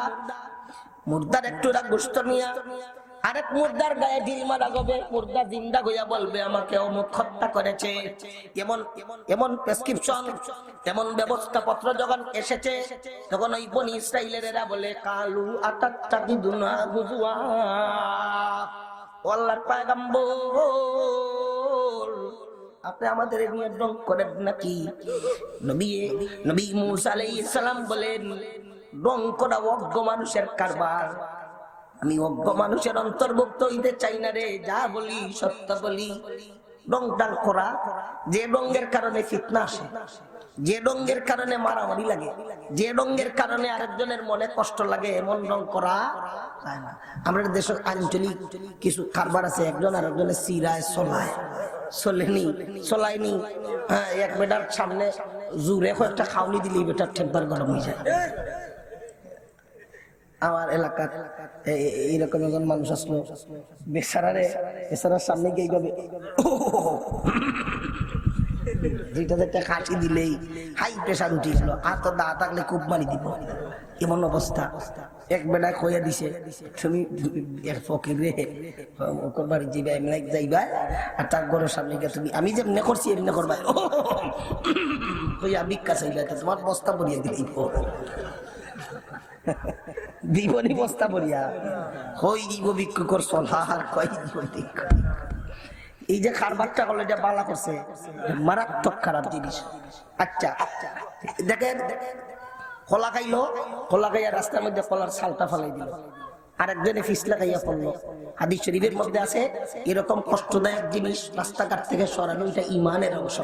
এখন একজনে ফালাইলো, করলো এটা অমানবিক কারবার, আর আরেকজনে ফিসলা খাইয়া পড়লো, পড়ার পরে আরো 5 জন মানুষ দ্বারা তাকে আসে। এটা কত বড় অমানবিক আচরণ। বেচারা বেচারি পিছ লাগাইয়া পড়িয়া হয়তো শারীরিক ভাবে হইল কষ্ট, আর আপনি এখানে দাঁড়াইয়া হাসিয়ে দিলেন তারে মানসিক ভাবে কষ্ট। না না, এইভাবে কষ্ট দেওয়া যায় না, সোলানি যায় না, সিরানি যায় না, নাম বিতলানো যায় না। আমরা এইভাবে অযথা ঢং নাং করবো না। রাসূল করিম সাল্লাল্লাহু আলাইহি ওয়াসাল্লাম কিছু ঢং নাং করতেন, তবে সত্য ঢং কিছু ঢং নাং করতেন। একটা ঢঙ্গের হাদিস আপনাদেরকে বলতে শোনাই, এটা মজার ঘটনা। জনৈক এক সাহাবী এসেছেন, এসে বলেন, ইয়া রাসূলুল্লাহ, আমার একটা উট দেন, সৎকার উট, যেই উট চড়ে আমি আল্লাহর রাস্তায় জিহাদ করব। আল্লাহর নবী ফরমান, লা আহমিলান্নাকা আলা ওয়ালাদিনা কাতিন, অবশ্যই অবশ্যই আমি তোমার একটা উটনির বাচ্চা দিমু, এটা তুমি চড়বাই, জিহাদ করবাই। সাহাবীর মন বেজার হয়ে গেছে, চাইলাম আমি উট, আর নবীজি বলেন আমারে উটনির বাচ্চা দিবেন। ইয়া রাসূলুল্লাহ, বাচ্চা দিয়ে আমি কি করব? বাচ্চা ছড়া যায়নি। দয়াল নবী ফরমান, ওয়াহাল তালিদুল জামালা ইল্লান নু আও কামা কালা সাইয়্যিদুনা রাসূলুল্লাহ সাল্লাল্লাহু আলাইহি ওয়াসাল্লাম। ওরে যত উট হইয়াছে সবটি আর একটা উটনির বাচ্চা। কথা ঠিক না বেটি? এই ডংটা সত্য ডং না মিছা ডং? সত্য ডং। সত্য ডং ঠিক, যেটা রাগ করে না, মনের মধ্যে মজা লাগে। আমরা চ্যানেলগুলাতে যত ইত্যাদি চলে আর কৌতুক চলে, চলেনি, এটাও ডং ডাঙ্গের অন্তর্ভুক্ত, এটা বৈধ না, এটা অধিকাংশই অবৈধ, অধিকাংশই অবৈধ। আসেন তো আলোচনায় যাই। মূসা আলাইহিস সালাম বলেন, না রে আমি ডং করি না। ডং যখন করেন না তো আমরা গাবি জবাই করতে হবে। এখন তারা জিজ্ঞাসা করে, কালু দুলানা রাব্বাকা ইউবাইয়িন লানা মা হিয়া, কালা ইন্নাহু ইয়াকুলু ইন্নাকা বাকারাতুল্লাহ ফারিদু ওয়ালা বিকর। ও মূসা, আমরা যখন গাবি জবাই করব, এই গাবিটার বয়স কত হবে একটু বয়স জানায়া দেন। আল্লাহ বলছেন গাবি জবাই করো, বয়সটার বলেন নাই। এরা যাচ্ছিয়া কয় আল্লাহ তাআলার দরবারে একটু বলেন না গাবির বয়সটা কত, এটার জন্য বয়স জানাইয়া দেন। মূসা আলাইহিস সালাতু ওয়াস সালাম আল্লাহ তাআলার দরবারে দোয়া করলেন, রব্বুল আলামিন জানাইয়া দিলেন, ও পয়গম্বর মূসা এদের জানাইয়া দেন, এরা এমন একটা গাবি জবাই করতে হবে যেটা একেবারে কুমারীও না, একেবারে বুড়িও না, মাঝারি বয়সের। সুবহানাল্লাহ। ও মূসা, গাভীর বয়স পাইলাম। এইবার আল্লাহ তাআলার দরবারে বলেন, কালু দুলানা রাব্বাকা ইউবাইয়িন লানা মা লাউনুহা, গাভীর রংটা কেমন হবে? আপনি ডাক্তারের কাছে গেছেন, প্রেসক্রিপশন লেখে, খেল লাগি আপনি বলেন স্যার কোনো বয়লা হইলে দেখি দিলা না। রোগী যদি সন্দেহযুক্ত হয় তেরা ট্রেনিং পাইছে, রোগ বুঝিয়া রোগী বুঝিয়া, রোগ বুঝিয়া রোগী বুঝিয়া ওসব লেখবা। আপনার যখন জিজ্ঞাসা করলে বলা দিলা না, আপনার একিন পয়দা করার জন্য বাম সাইডে দিয়ে সুন্দর করে লিখে দিব বোয়াল মাছ খাইতে আসছে না, এখন বোয়াল মাছ সস্তা, টমাটো টেন্ডা হইতে না, দিছে নি একেবারে উল্টাটা দিয়া দিছে। আপনি কেন জিজ্ঞাসা করবেন? বয়লা হইলে এটা ঔষধ লেখবার আগেই লিখবো, অসম্ভব, আপনি এটা খাইতেই পারেন। কথা বুঝাইতে পারছি? খানাক্কা খামাখা বিষয়টা কঠিন করবেন না। মাক্তারা মাজিরিন এরা জিজ্ঞাসা করে গাভীর রং কেমন হবে? মূসা আলাইহিস সালাতু ওয়াস সালাম আল্লাহ তাআলার দরবারে দোয়া করলেন, আল্লাহ তাআলা জানাইয়া দিলেন, ওরে জাতি শোনো, এমন একটা গাভী জবাই করতে হবে যেটা গাঢ় হলুদ বর্ণ। হলুদ রঙের গাভী জীবনে দেখছেন নি? দেখছেন নি? যে গাভীটা দর্শনার্থীদের মন খুশি করে দেয়। ও পয়গম্বর মুসা গাভীর বয়স পাইলাম, রং পাইলাম, গুণগত মান পাইলাম না, এটা আল্লাহ হইতো না আদম হইতো? আল্লাহ হইতো না, হইতো না। মুসা আলাইহিস সালাতু ওয়াস সালামকে আল্লাহ তাআলা জানায় দেন, রব্বুল আলামিন বলছেন এমন একটা গাভী তোমরা জবাই করবে, লা দালুলুন তুসিরুল আরদা ওয়ালা তাসকিল হারতা মুসাল্লামাতুল লাশিয়াতা ফিহা, কোনদিন তারে জোয়ালের তলে ঢুকানো হয় নাই, পানির সেলুমিশনের কেরেঙ্গের ভিতরে ঢুকানো হয় নাই, কোন জাতের দাগ কট তার শরীরে নাই, নিকুত একটা গাভী তোমরা জবাই করতে হবে। ওই সময় তারা ইনশাআল্লাহ বলেছিল, ইনশাআল্লাহ বলার কারণে প্রশ্ন পর্ব আল্লাহ বন্ধ করে দিয়েছেন। এইবার তারা বলে, ও মূসা সঠিক তথ্য দিলেন, ঠিকই আমরা গাভী আনবো। এরা গাভী খোঁজার জন্য মাঠে ঘাটে চতুর্দিকে খুব বের হয়েছে, যেখানেই গরুর ফাল পায় এখানেই যায়, বয়স পায় গুণগত মান পায়, রং পায় না, বয়স পায় গুণগত মান পায়, রং পায় না। এইভাবে একদিন গেল, 2 দিন গেল, 3 দিন গেল, একটা ছেলের কাছে গিয়া সেই গাভী পাইলো। এই ছেলেটার কাছে গাভী কেমনে আসলো? তাফসীর ইবনে কাসীরের মধ্যে আল্লামা ইমাদউদ্দিন ইবনে কাসীর রাহমাতুল্লাহ আলাইহি লেখেন, এই ছেলেটার বাবা ছিলেন একজন মুদি ব্যবসায়ী। ছেলেরে নিয়ে ব্যবসায়ী সফরে রওনা দিলেন, এক জায়গায় আরাম করার জন্য বসলেন। বাবা ঘুমিয়ে আছেন, ছেলের কাছে বেগ বস্তা সামানা। এমন সময় একদল মানুষ আসলেন, এত বড় এক চাকা মূর্তি দেখাইলেন, দেখো তো এই মূর্তিটা কিনবানি, তোমার বাবা কিনবেননি? সে বলল, হ্যাঁ না, আমার আব্বু কিনবেন। তো তোমার আব্বুরে ঘুম থেকে জাগাও, আমরা এত টাকায় মূর্তিটা বিক্রি করে দেব। এমন দাম তারা বলল, যেটা ছেলের জানা মতো বুঝতে পারলো মার্কেটের এইটার চেয়ে অনেক কম। ছেলে বলে, না না, আমার বাবারে আমি এখন ঘুম থেকে উঠাতে পারবো না, আপনারা মাল নিয়ে অপেক্ষা করেন, আমার আব্বু স্বেচ্ছায় ঘুম থেকে উঠবেন, এরপরে আপনার এদের সাথে আলোচনা হবে, দাম পুরানো হবে, খরিদ বিক্রি হবে।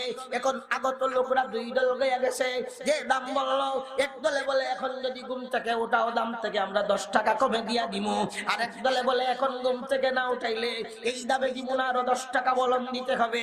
আবার ওই দলে বলে, দেখ ঘুম থেকে উঠে দে, আরো 10 টাকা কমে দিমু।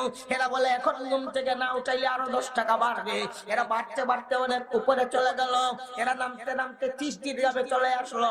এক পর্যায়ে ছেলেরা চ্যাক্ত হইয়া বলে, যান আপনারা, যেদিক থেকে এসেছেন সেদিকে, আমার আব্বুকে আমি ঘুম থেকে উঠাবো না, আমার এখন এত সস্তায় এত লোভী হইয়া বাল কিনারও আমার দরকার নাই। এবার আলোচনা শেষ, আল্লাহর বান্দার যখন ঘুম ভাঙলো, এই লোকরা দেখা যায় আবার চলে আসছে, এসে বলে, আমরা বড় খুশি হইলাম, আসলে এরা কোনো মানুষ ছিল না, ছিল এক ফেরেশতা। আপনার ছেলের বড় পরীক্ষা চালাইলাম, দেখি লোক দেখাইয়া ছেলে দিয়ে আপনার ঘুমটানি ভাঙানো যায় না। না, কত লোক দেখাইলাম, ঘুম ভাঙাইতে রাজি হইল না। এই গরুর বাচ্চাটা আল্লাহর পক্ষ থেকে আপনার ছেলেরে আমরা দান করলাম, একদিন আপনার ছেলের বড় ফায়দা হবে। সুবহানাল্লাহ।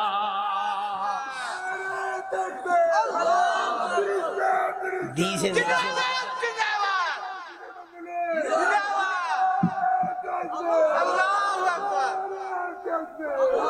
ফারবানি বেটা আল্লাহর স্লোগান দিয়ে দেখছেন নি, কি স্লোগান দেয়? মাখতারাম হাজিরিন, এখন গাভীর বাচ্চা নিয়ে বাড়িতে চলে আসেন। মধ্যখানে আরো অনেক আলোচনা, বলার দরকার নাই, জরুরি কথাটা শুনি। কিছুদিন পরে বাচ্চার বাবা মারা গেছেন। এই ছেলেটা গাভীর বাচ্চাটা নিয়ে মাঠে যায়, ঘাস খাওয়ায়, এইভাবে চলতেছে। যেই দিন এরা গাভী খোঁজে, ওই গাভীটাই হইলে একেবারে বুড়াও না, জন্মিও না, কাজও করে নাই, গাঢ় হলুদ বর্ণের। সুবহানাল্লাহ। রাস্তা দিয়ে এরা ঘুরায়, গাভী পায় না।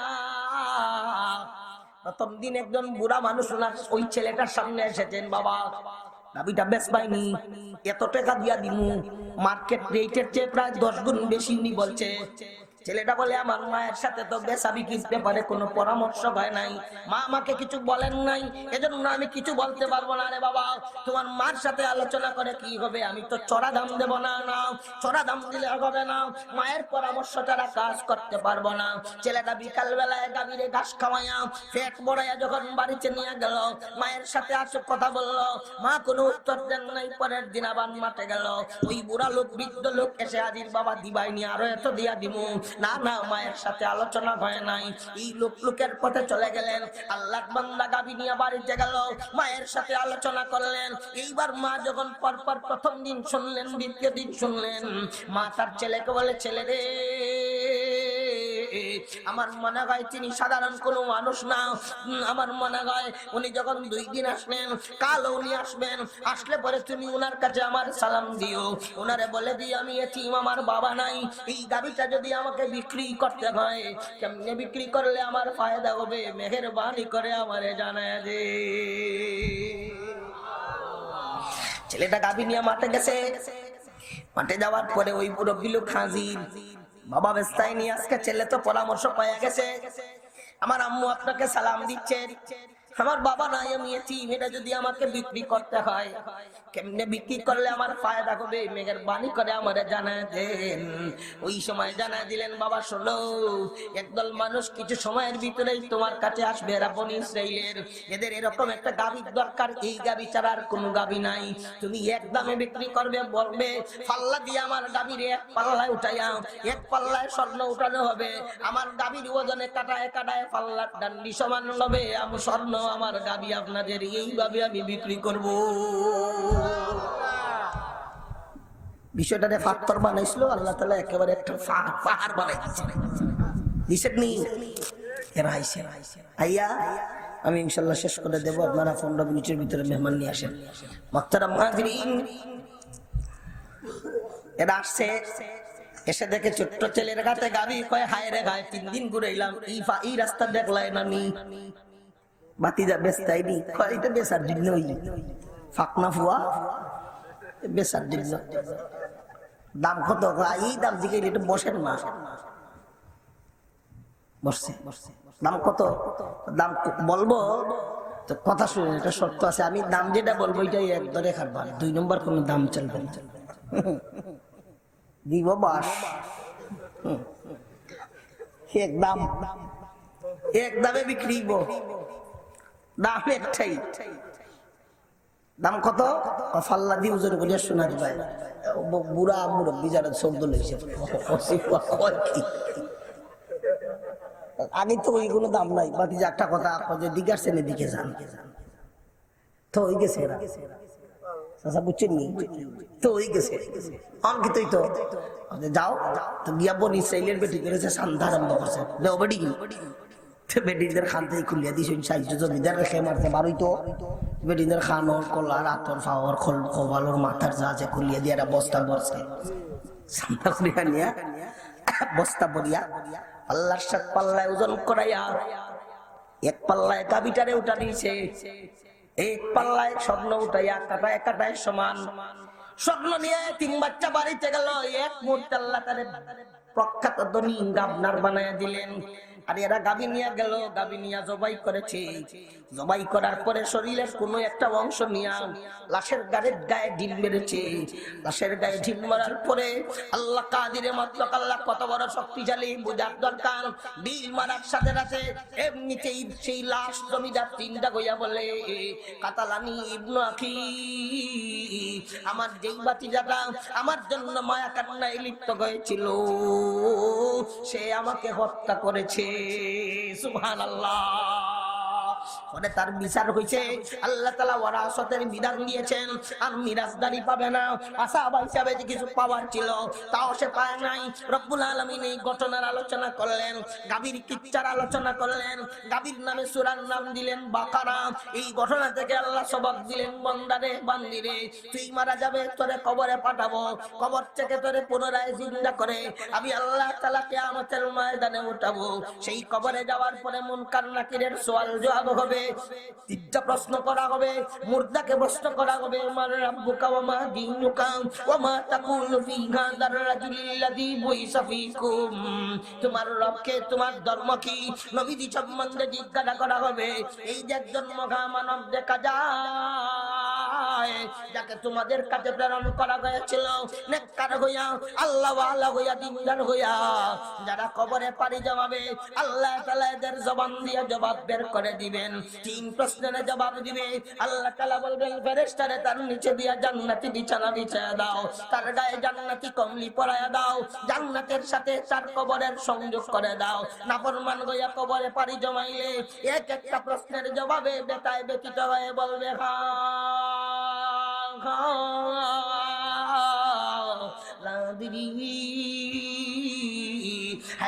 আমি জানি না, আমি বলতে পারি না।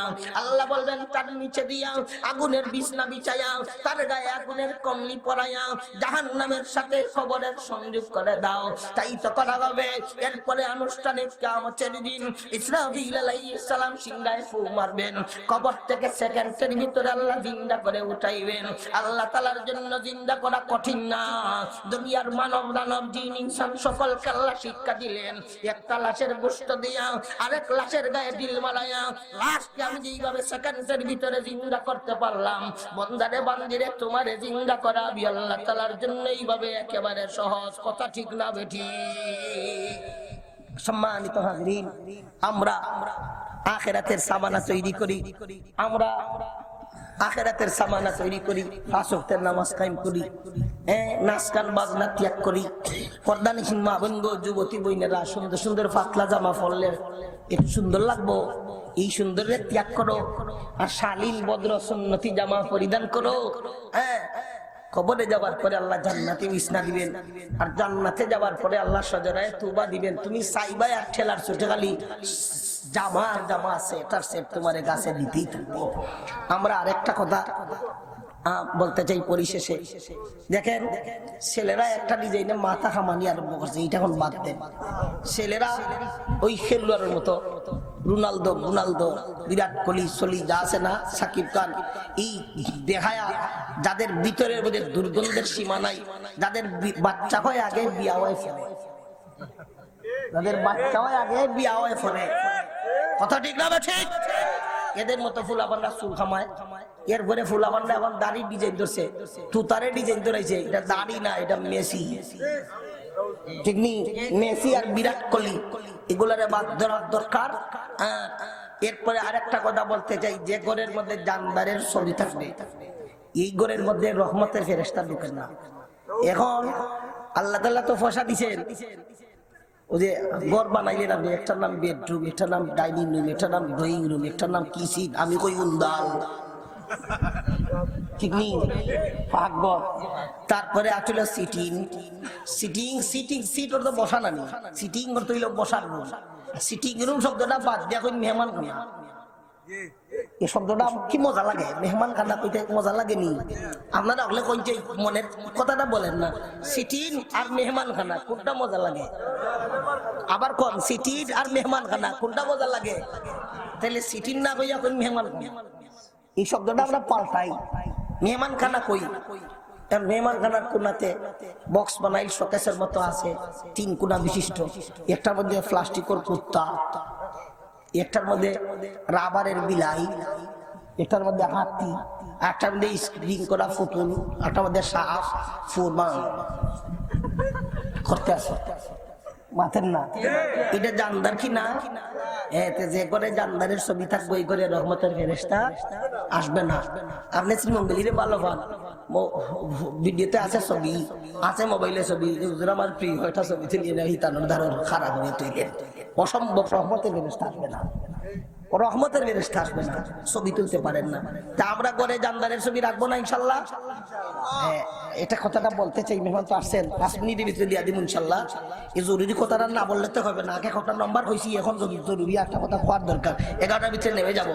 মাক্তারা মাদিরে আপনি বাচ্চার জন্য কিতাবের ব্যাগ, স্কুল ব্যাগ কিনতে গেলেন, ব্যাগ কেনার সময় দেখতেন না বেগর মধ্যে জানদারের ছবি আছে না নাই? আস্তাটা বেগর কোনার মধ্যে খালি ফুতুল আর ফুতুল কিনলেন, বাচ্চা পিছনে টান গাইলো আর বাচ্চার জানদারের ছবি নিয়ে ঘুরাইলো। এই বাচ্চার কাছে রহমতের ফেরেশতা আসবে না। আল্লাহ আল্লাহ কেমনে?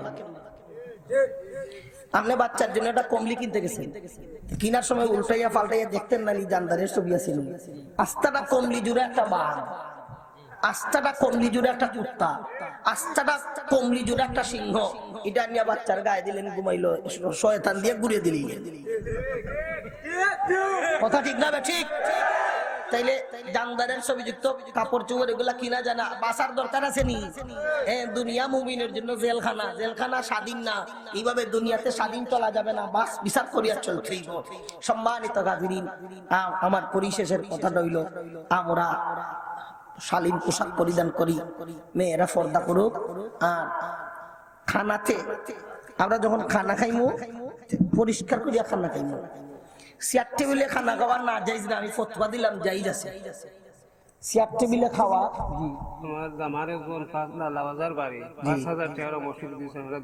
জি জি জি, দামানদের নাম কি দা জনাব শাহাবুদ্দিন সাহেব মসজিদে 5000 টাকা দিছেন। নারে তাকবীর, আল্লাহ সদকা কবুল করো, মঞ্জুর করো। খানা খাইতে দেখেন চেয়ার টেবিলে খানা খাওয়া না যাইজ না, জায়েজ আছে। তবে এই যে আপনারা ওয়াজে বইছেন, ইচ্ছা করিয়া দেখবেন চেয়ারও বইলে একটু তকব্বুরি আসে, মাটির দিলে তকব্বুরি আসে না। মাটির দিলে কি আসে না?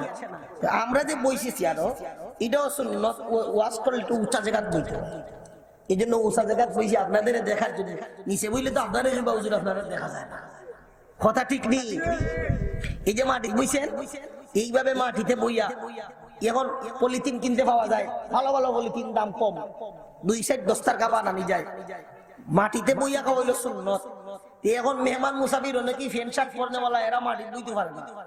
যে ফ্যান শার্ট পরিধান করিয়া জুত করিয়া পেশাব করা যায় না, যে ফ্যান শার্ট পরিধান করার পরে অজু গোসল ফাঁকরা ফাঁকি ঠিক রাখা যায় না, এই ফ্যানটা আপনি ফিনবেন না ফিনবেন না, এটা আপনার ইচ্ছা। আমরা ইজাত কাপড় ফিন্দি না, আমরা কাপড় ফিন্দি যেটা টয়লেটে গেলে কাপড় নিয়ে বসতে পারি, অজুর সময় বসতে পারি, প্রস্রাবে বসতে পারি। ফ্যান ভাই ফ্যান খারা এখন ইঞ্জিনিয়াররা বানাইছে, প্রকৌশলীরা বানাইছে, অত বড় বুঝছেন টেম মার্কা কমেট উভয় এই সেন করলো আর সারি দিল, দাঁড়াইয়া পেশাব করার ব্যবস্থা। যাই হোক, এখন মেহমান আপনার এরকম আছে, চেয়ার টেবিলের ব্যবস্থা রাখলে আপনার ঘরের মধ্যে মাটিতে সুন্নত তরিকায় খাওয়ার ব্যবস্থাটা তো রাখার দরকার। তাহলে দুইটা চালাই আমরা, নতুবা নদীর সুন্নত তো চলে যাচ্ছে। আমরা ইদানিং দেখতেছি ও আমাদের মেহমান অনেক জায়গা তো খাওয়াই বেরোতা কই যাই খাই গিয়া কইলাম একটু মাটি খাওয়াই, বইয়াম বিছনাতে সুন্নত তরিকায় খাওয়াই। দেখলাম গরুওয়ালার জন্য একটা আজাব বুঝিব, একদিনের জন্য, এক মুহূর্তের জন্য গরুওয়ালার আজাব, গরুওয়ালার কষ্ট, যাতে তাদের ভয় নাই। এই জন্য আমরা ওই আঙ্গাজের মানলাম কিরিমিরি বইয়া কোনো মধ্যে সেটা বাদ খাইলাই, জীবনও আমরা গরু সিয়ারটিগুলো খাটিবে না। এটা যেটা ওয়াজ আপনার কাছে করলাম, ছবি না যাই তারপরে গান না যাই, এটা আমরা গরু নাই, 100 ভাগ আপনার মধ্যে আমল আছে, 100 ভাগ আমল আছে। এর ফলে আপনাদের খেদমতে বলতেছি, আমরা গরু সিয়ারও বইয়া বাদ খাই না, বাচ্চা কাচ্চা লইয়া আমাদের বইয়া কানা খাই। দোস্তার কাছে আইটি বড়ি দোস্তার কা, আমার গরুর দোস্তার কা দেখলে আপনি ও বাঘ চাইবা, কত দিদি দোস্তার কাছে মখতারা মাজিরিন। তো আমার ঘরে এডিসি যাব যাই, ম্যাজিস্ট্রেট যাই, মাটি বইয়া হবাই খাও না, খুব ভালোই খায়, খুব ভালোই খাই। আমার 3 সেটের ঘর, ম্যাজিস্ট্রেট গেলা মাটিত বইলাম খাইবা নিজে, আলহামদুলিল্লাহ। কান করে গেলাম সাইডও খাওয়াইলাম, আরে মাটিত বইয়া খাও।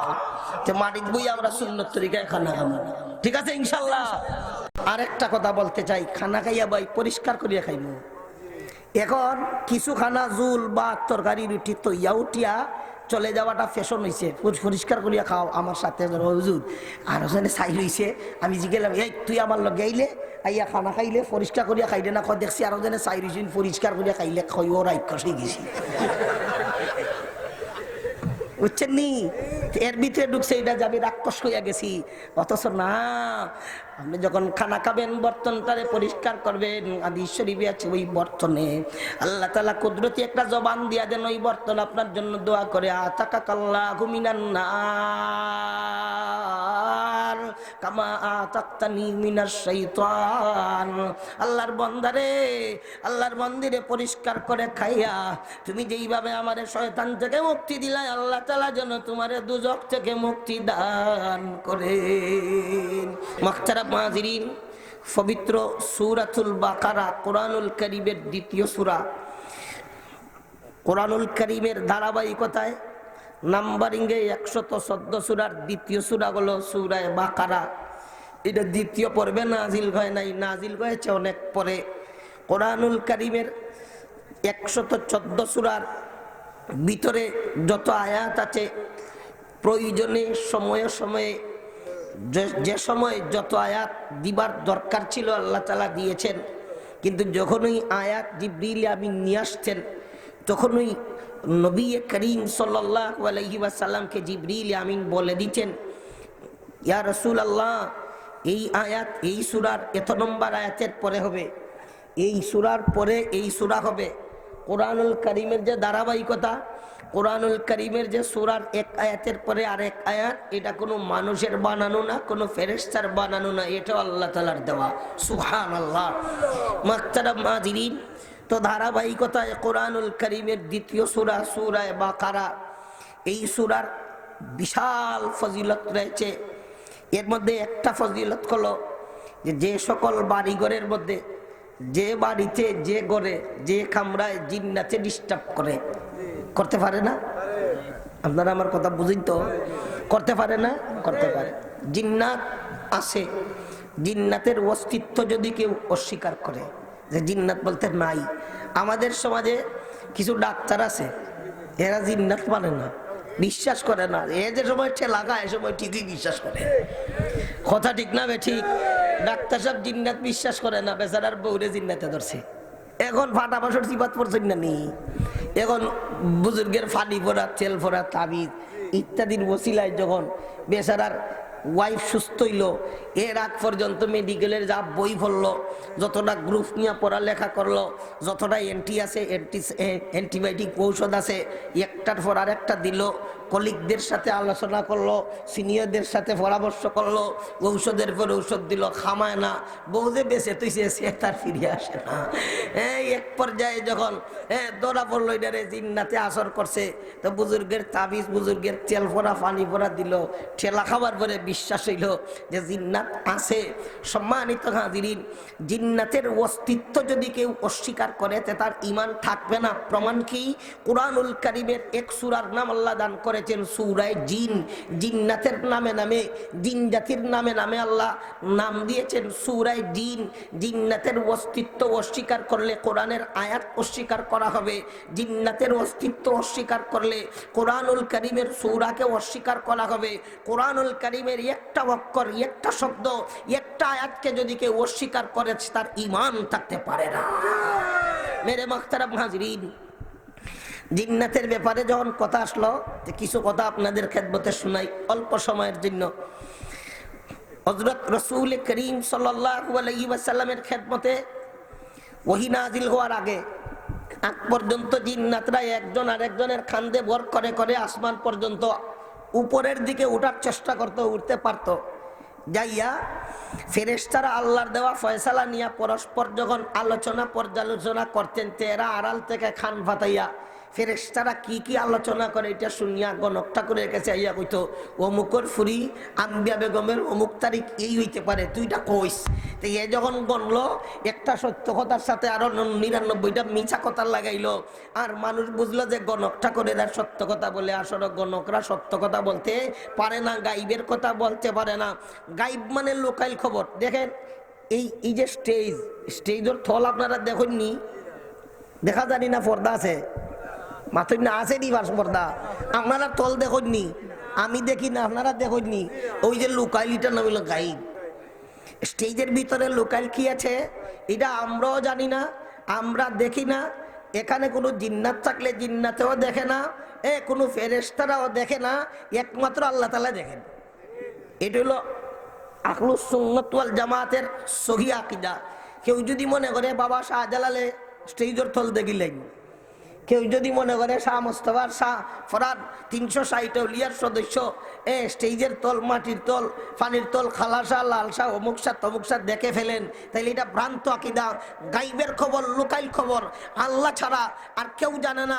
আমাদের প্রিয় নবী মুহাম্মদুর রাসূলুল্লাহ সাল্লাল্লাহু আলাইহি ওয়াসাল্লামের শান কত, জগৎবাসীর এলেমের চেয়ে উপরে নবীজি সাল্লাল্লাহু আলাইহি সাল্লামের এলেম, জগৎবাসীর উপরে প্রিয় নবী সাল্লাল্লাহু আলাইহি সাল্লামের শান। আল্লাহ তাআলার পরে জগৎবাসীর ঊর্ধ্বে আউয়াল এবং আখিরের সকল জ্ঞান নবী করিম সাল্লাল্লাহু আলাইহি সাল্লামকে আল্লাহ তাআলা দান করেছিলেন। এরপরেও আমার আপনার ইয়াকিন থাকতে হবে, আকীদা বিশ্বাস, এই কথাটা পাথরের মতো মজবুতির সাথে থাকতে হবে।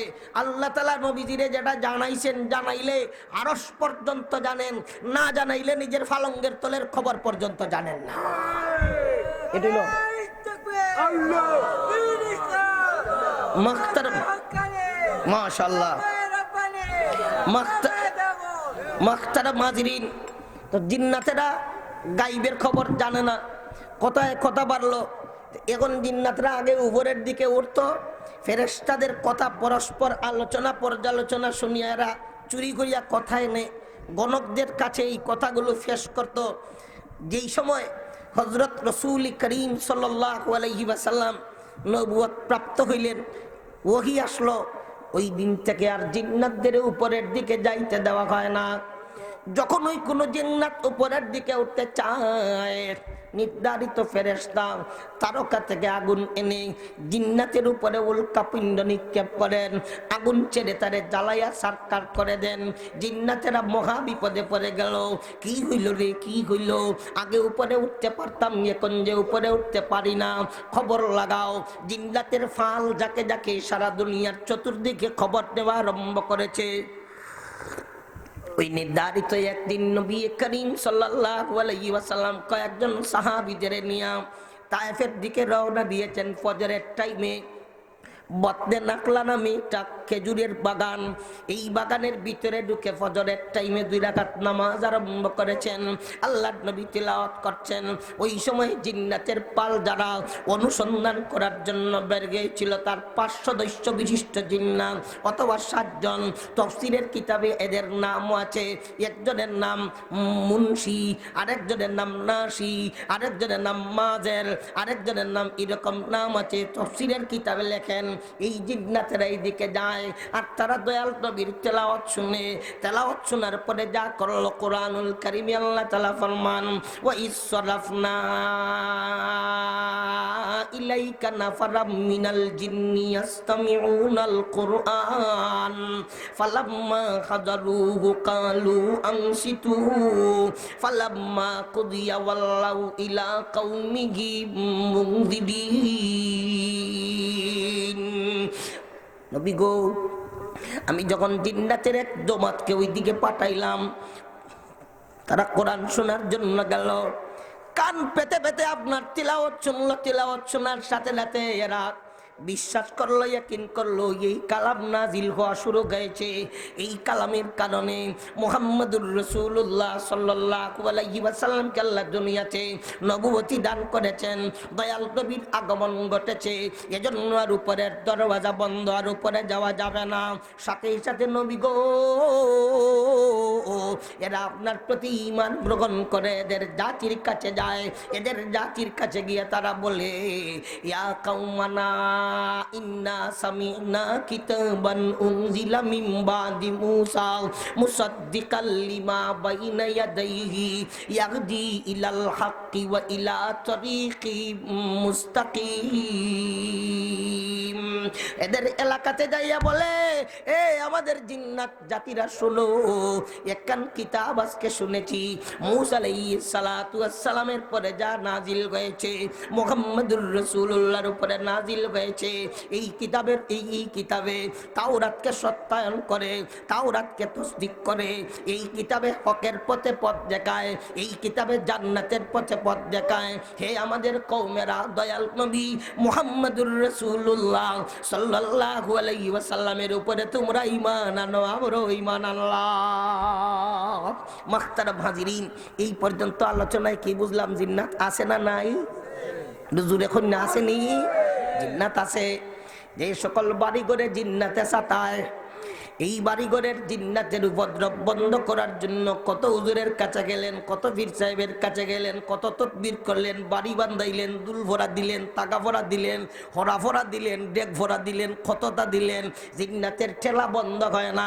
জিন্নাতের সেই ঠেলা যদি বন্ধ করতে চান, সহি শুদ্ধভাবে ঘরের ভিতরে সূরা বাকারার তিলাওয়াত আরম্ভ করেন।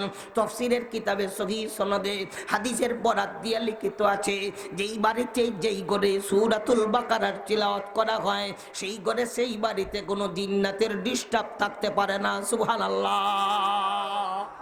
আমল চালায়া যান, জিন্নাত থাকতেই পারে না। আরেকটা আমল, যে সকল ঘরের মধ্যে সূরা মুজাম্মিল তিলাওয়াত করা হয়, মুজাম্মিল তিলাওয়াত করলে বুজুর্গানে দিন বলেন 7 সিঁড়ি পর্যন্ত যদি জিন্নাতের বাসস্থান কোন ঘরের ভিতরে থাকে, সূরা মুজাম্মিল পড়লে তার সব বাসস্থান গোটাইয়া ভদ্রতার সাথে এই জায়গা ছাড়তে বাধ্য হয়ে যায়। তাহলে ফরার দরকার, আমরা তো ফরা নাই, ঘরের মধ্যে এখন নাটক চলে। ঘরের মধ্যে তিলাওয়াত হইব না, তিলাওয়াত নাই, সূরা বাকারা পড়ইব, অনবরত খালি সোনা বন্ধুর গান চলতেই আছে, চুপ চুপ কারি গো জরুর কই বাত হে, এ পেহলি মুলাকাত হে, এ পেহলি মুলাকাত হে। কথা ঠিক না বেঠি? হ্যাঁ রে বাবা, রে বাবা, যদি বন্ধু যাইতে চাস কাদের চাদর থইয়া যাস, বুঝছেন না? আর ছোট্ট একটা বাচ্চা দেখে কিয়ের খায়া, কিয়ের সরব, বাপ মা, ভাই বোন, দাদা দাদি, চাচা চাচি গোষ্ঠী বলল আর দেখলো নায়ক নায়িকারে ধরিয়া শুটিং করে, বুটিং করে, ফুটিং করে, কথা করে, কচি বাচ্চা দেখে। এগুলা দেখার পরে বাচ্চাদের মধ্যে আর হায়া শরম থাকার কথা নয়। কথা ঠিক না বেঠিক? তাইলে জিন্নাতের বাসস্থান না থাকলে তো বাসস্থান বানানোর কথা, তিলাওয়াত জারি করার দরকার। আল্লাহ তাআলা মুসলমানের ঘরকে পবিত্র কোরআনুল কারীমের তিলাওয়াত দিয়ে আবাদ করে দেন, সকলেই বলি আমিন। সম্মানিত হাজিরিন, আসুন তাইলে একটা ফজিলত আমরা পাইলাম, যে ঘরের মধ্যে পবিত্র সূরাতুল বাকারার তিলাওয়াত চলবে, সেই ঘরের মধ্যে জিন্নাতের উপদ্রব থাকতে পারে না। আসুন 2 নম্বরে আরেকটা ফজিলত শুনি, আয়াতুল কুরসি। সূরাতুল বাকারার মধ্যখানে 3 নম্বর পারার শুরুতে আয়াতুল কুরসি আছে। এই আয়াতুল কুরসির ব্যাপারে হাদিস শরীফের কিতাবে পাওয়া যায়, একবার সৎকার বাল খেজুর এসেছে, সৎকার সেই খেজুরকে পাহারাদারি ফাড়া দিবার জন্য নবী করিম সাল্লাল্লাহু আলাইহি ওয়াসাল্লাম আবু হুরায়রা রাদিয়াল্লাহু তাআলা আনহুকে নিয়োগ দিয়েছেন, আবু হুরায়রা মালগুলোকে পাহারা দাও। রাত্রিবেলায় আবু হুরায়রা রাদিয়াল্লাহু তাআলা আনহু পাহারাদারিতে দাঁড়িয়ে আছেন, পাহারা দিচ্ছেন। শেষ রাত্রিতে নুজুলের রহমতের সময় হঠাৎ করে একটা চোরা লোক চুর চলে আসছে বস্তা লইয়া, বস্তাটারে খেজুরের ডেরির মধ্যে লাগাইয়া আবু হুরায়রা রাদিয়াল্লাহু তাআলা আনহুর চেহারার দিকে চায়, বস্তার ভিতরে খেজুর ঢুকায়। বুঝছেন নি? এর তো 2 আঙ্গুলের কারবার করবে না নি, 2 আঙ্গুলের কারবার দেখবেন আপনি। সুরমার ব্রিজ রিক্সা উঠছেন না নি, একজনের ঠেলাইতেছে, উঠতে এমনি লাসিন বাড়া দেওয়ার, আর ইয়ে ফকেটা হেয়া আতার এমনি লইয়া গেছে, আপনি হইতেই হতো না। 2 আঙ্গুলের খারবারিদের অবস্থা এরকম, ঠিক না বেঠিক? বস্তারা মাজিরিন। এখন আবু হুরায়রা রাদিয়াল্লাহু তাআলা আনহুর দিকে চুরায় চায় আর খেজুর ভরে। আবু হুরায়রার একটু তন্দ্রা এসেছিল, উঙ্গাডি চুরাইছে, ধরছে ঠাস করিয়া। সুবহানাল্লাহ। অত বড় সাহস! তুই এখানে চলে আসলে। চোর লোকটায় চুরা বেটা এখন বিনয়ের সাথে কাকুতি মিনতি করে। বুখারী শরীফের রিওয়ায়াতে আছে, মিশকাত শরীফে আছে, চুরাই বলে ইন্নী যায়ীফুন ওয়া আলাইয়া ইয়ালুন, ও আবু হুরায়রা, আমি বুড়া মানুষ, দুর্বল মানুষ, কাজ কারবার করার কোনো পথ পাই না, কাজের কোনো সন্ধান পাই না, বাচ্চা কাচ্চা আছে, এরা উপাসের মধ্যে আছে, জ্বালা যন্ত্রণার কারণে পেরেশান হইয়া চুরি করার জন্য চলে আসছি। আবু হুরায়রা রে, 2 পায়ে ধরে মাপ চাইলাম, আমার আসবো না রে আবু হুরায়রা, আবু হুরায়রা ছেড়ে দাও, ছেড়ে দাও, যদি ছাড়ো না রে আবু হুরায়রা, সকালবেলায় দয়াল নবীর আদালতে আমারে হাজির করবা, সুরের শাস্তি হইল হাত কাটা, আমার হাত কান কেটে দিবা, বাচ্চা কাচ্চারা আরো বিপদে পড়বে। আবু হুরায়রা 2 পায়ে ধরে মাপ চাই, ছেড়ে দাও।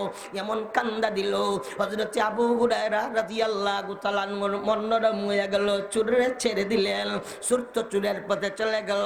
ফজরের পরে মসজিদে নববী দিতে রাসূল করিম সাল্লাল্লাহু আলাইহি ওয়াসাল্লাম সালাম ফিরায়া, নবীজির আদত ছিল ফজরের নামাজের পরে সালাম ফিরায়া তাসবিহ তাহলিল আদায় করে আল্লাহর নবী কোনো খাব দেখলে সাহাবাদের শুনাইতেন, অথবা সাহাবাদের কেউ কোনো খাব দেখলে সেই খাব শুনাইতেন। হযরত রাসূল করিম সাল্লাল্লাহু আলাইহি ওয়াসাল্লাম আবু হুরায়রা রাদিয়াল্লাহু আনহুকে বলেন, মা ফালা আসিরুকা ইয়া আবু হুরায়রা। ওহীর মাধ্যমে নবীজি জানতে পেরেছেন।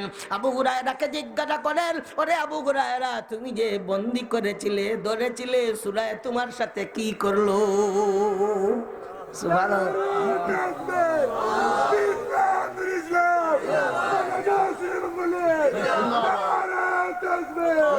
মাশাআল্লাহ, বেটা জায়গা মতোই তকবীর দেয়, আপনারা ওখানে আওয়াজ দিন না আর কি। তকবীরটা দেয় কিন্তু জায়গা মতোই কি থাকুন মাখতারাম মুআজিরিন।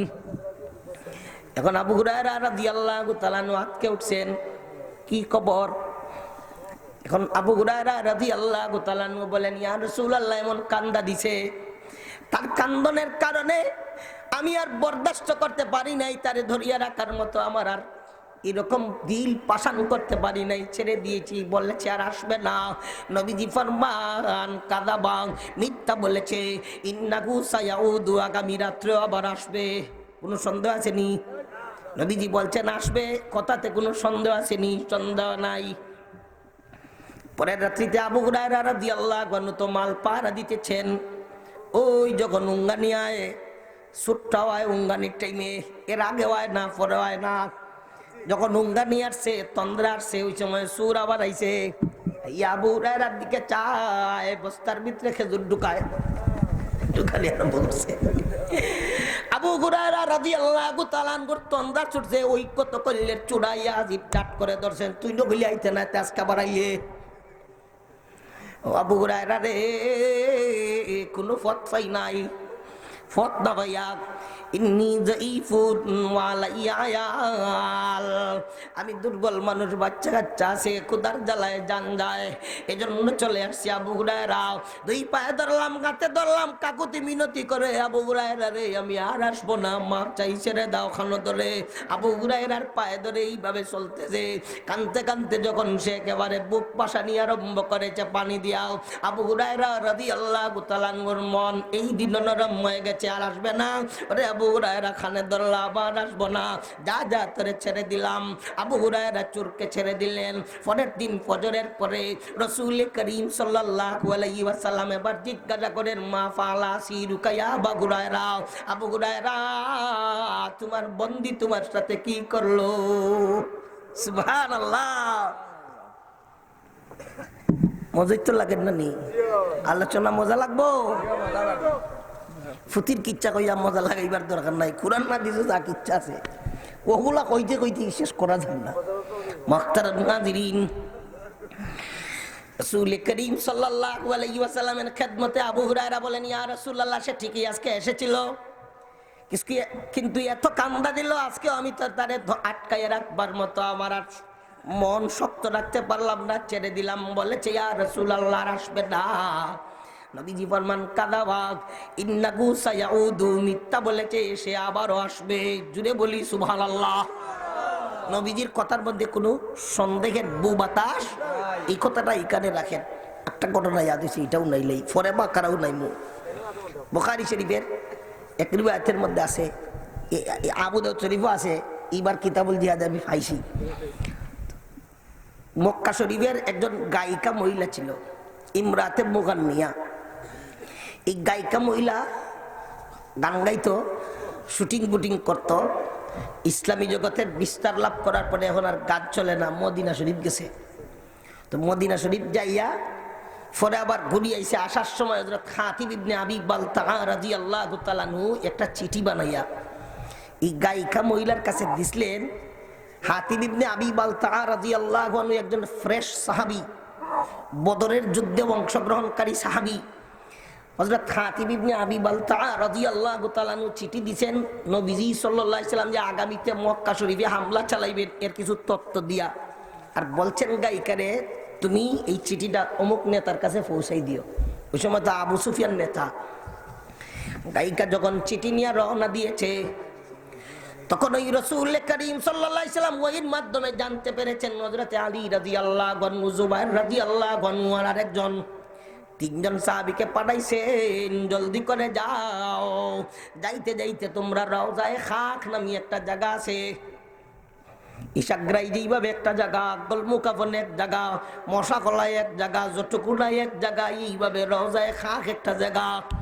নবীজি ফরমান আত্তা তাতু রওজাতা খাকিন, রওজায়ে খাক নামি জায়গাতে যাবা, ওখানে যাইয়া পাইবা গায়িকা মহিলা, ফাইন্না বিহা মাহা কিতাবুন, ওই মহিলার সাথে একটা চিঠি আছে, ওই চিঠিটা নিয়ে আসবা।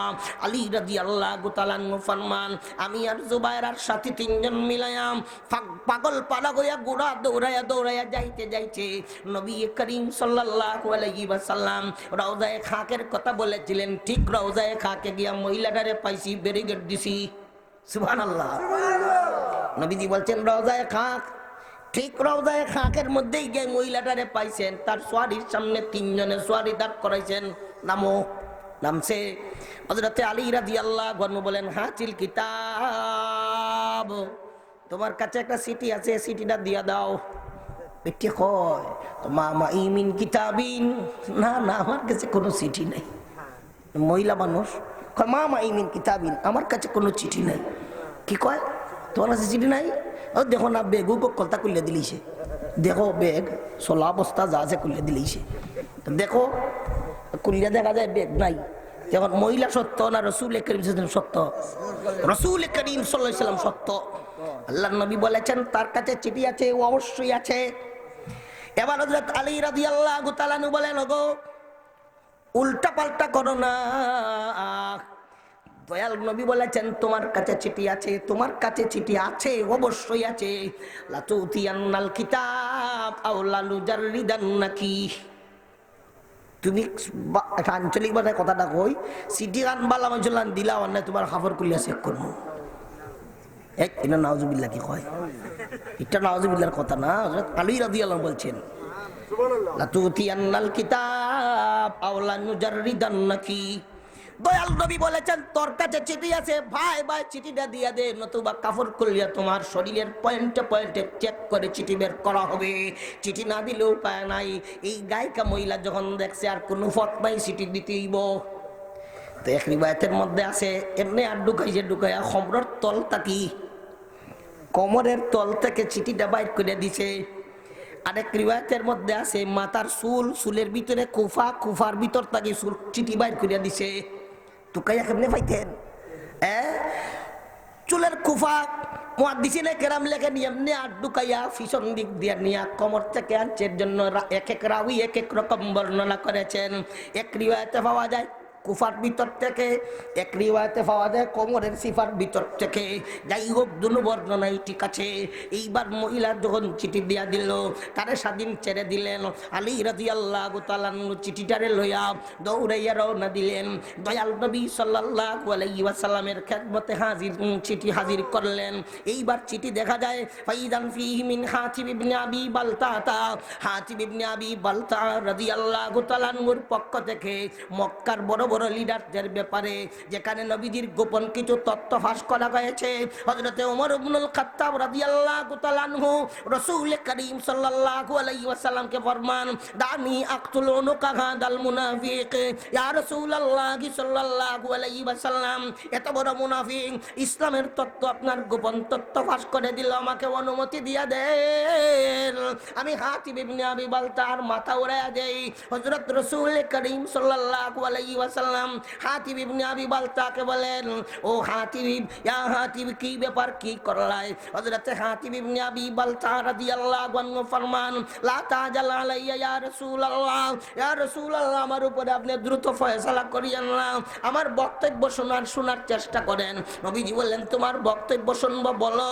হযরত হাতিব ইবনে আবি বালতা যিনি বদরের অংশীদার সাহাবী, বদরি সাহাবী, আসওয়ায়ে বদরিনে ইমাম বুখারী রাহমাতুল্লাহি আলাইহি বুখারী শরীফ জিলদে সানি 16 নম্বর পাড়ার 575 নম্বর পৃষ্ঠায় আসমায়ে বদরিনের একটা তালিকা এনেছেন। এখানে 45 জনের নাম এনেছেন, ইমাম বুখারীর শর্ত মতো পাওয়া গেছে। সেই তালিকায় আছে বাবু তাসমিয়াতে মান সুম্মিয়া মিন আহলে বদরিন ফিল জামি আন-নবী মুহাম্মদ ইবনে আবদুল্লাহিল গাশিমি সাল্লাল্লাহু আলাইহি ওয়াসাল্লাম, আয়াস ইবনুল বুকাইরি রাদিয়াল্লাহু তাআলা আনহু, বেলাল ইবনে রাবাহিন মাওলা আবি বকরিনিল কুরাশি রাদিয়াল্লাহু তাআলা আনহুম, হামজা ইবনে আব্দুল মুত্তালিবিল হাশিমি রাদিয়াল্লাহু তাআলা আনহুম, হাতিব ইবনে আবি বালতা হালিফুল লিকুরাইশ রাদিয়াল্লাহু তাআলা আনহুম, এরা আখিরিল হাদিস। সেই আসমায়ে বদরিনের তালিকায় হাতিব ইবনে আবি বালতা রাদিয়াল্লাহু তাআলা আনহুর নাম আছে। হাতিব ইবনে আবি বালতাকে নবীজি জিজ্ঞাসা করেন, কি ব্যাপার, তুমি এরকম তথ্য কেন দিলা? হযরত হাতিব ইবনে আবি বালতা রাদিয়াল্লাহু আনহু ফরমান, ইয়া রাসূলুল্লাহ, আপনার যত সাহাবী মক্কা থেকে হিজরত করে মদিনায় চলে এসেছেন, এদের বাচ্চা কাচ্চা সবাই নিয়ে মদিনায় চলে এসেছেন, এরা টেনশন মুক্ত। আর কারো কারো বাচ্চা কাচ্চা মক্কায় থাকলে এদের দেখাশোনার জন্য মক্কায় এদের কিছু পরিচিত দোস্তা বাপ মানুষ বিদ্যমান আছে। ইয়া রাসূলুল্লাহ, আমি হিজরত করে চলে এসেছি, আমার কচি কচি বাচ্চা কাচ্চারা সেখানে আছে। বেঈমানের দলেরা আমার ফ্যামিলির সদস্যের উপরে হামলা চালায়। আমার ইয়াকিন, আমি মুনাফিক হই নাই, আমি মুরতাদ হই নাই।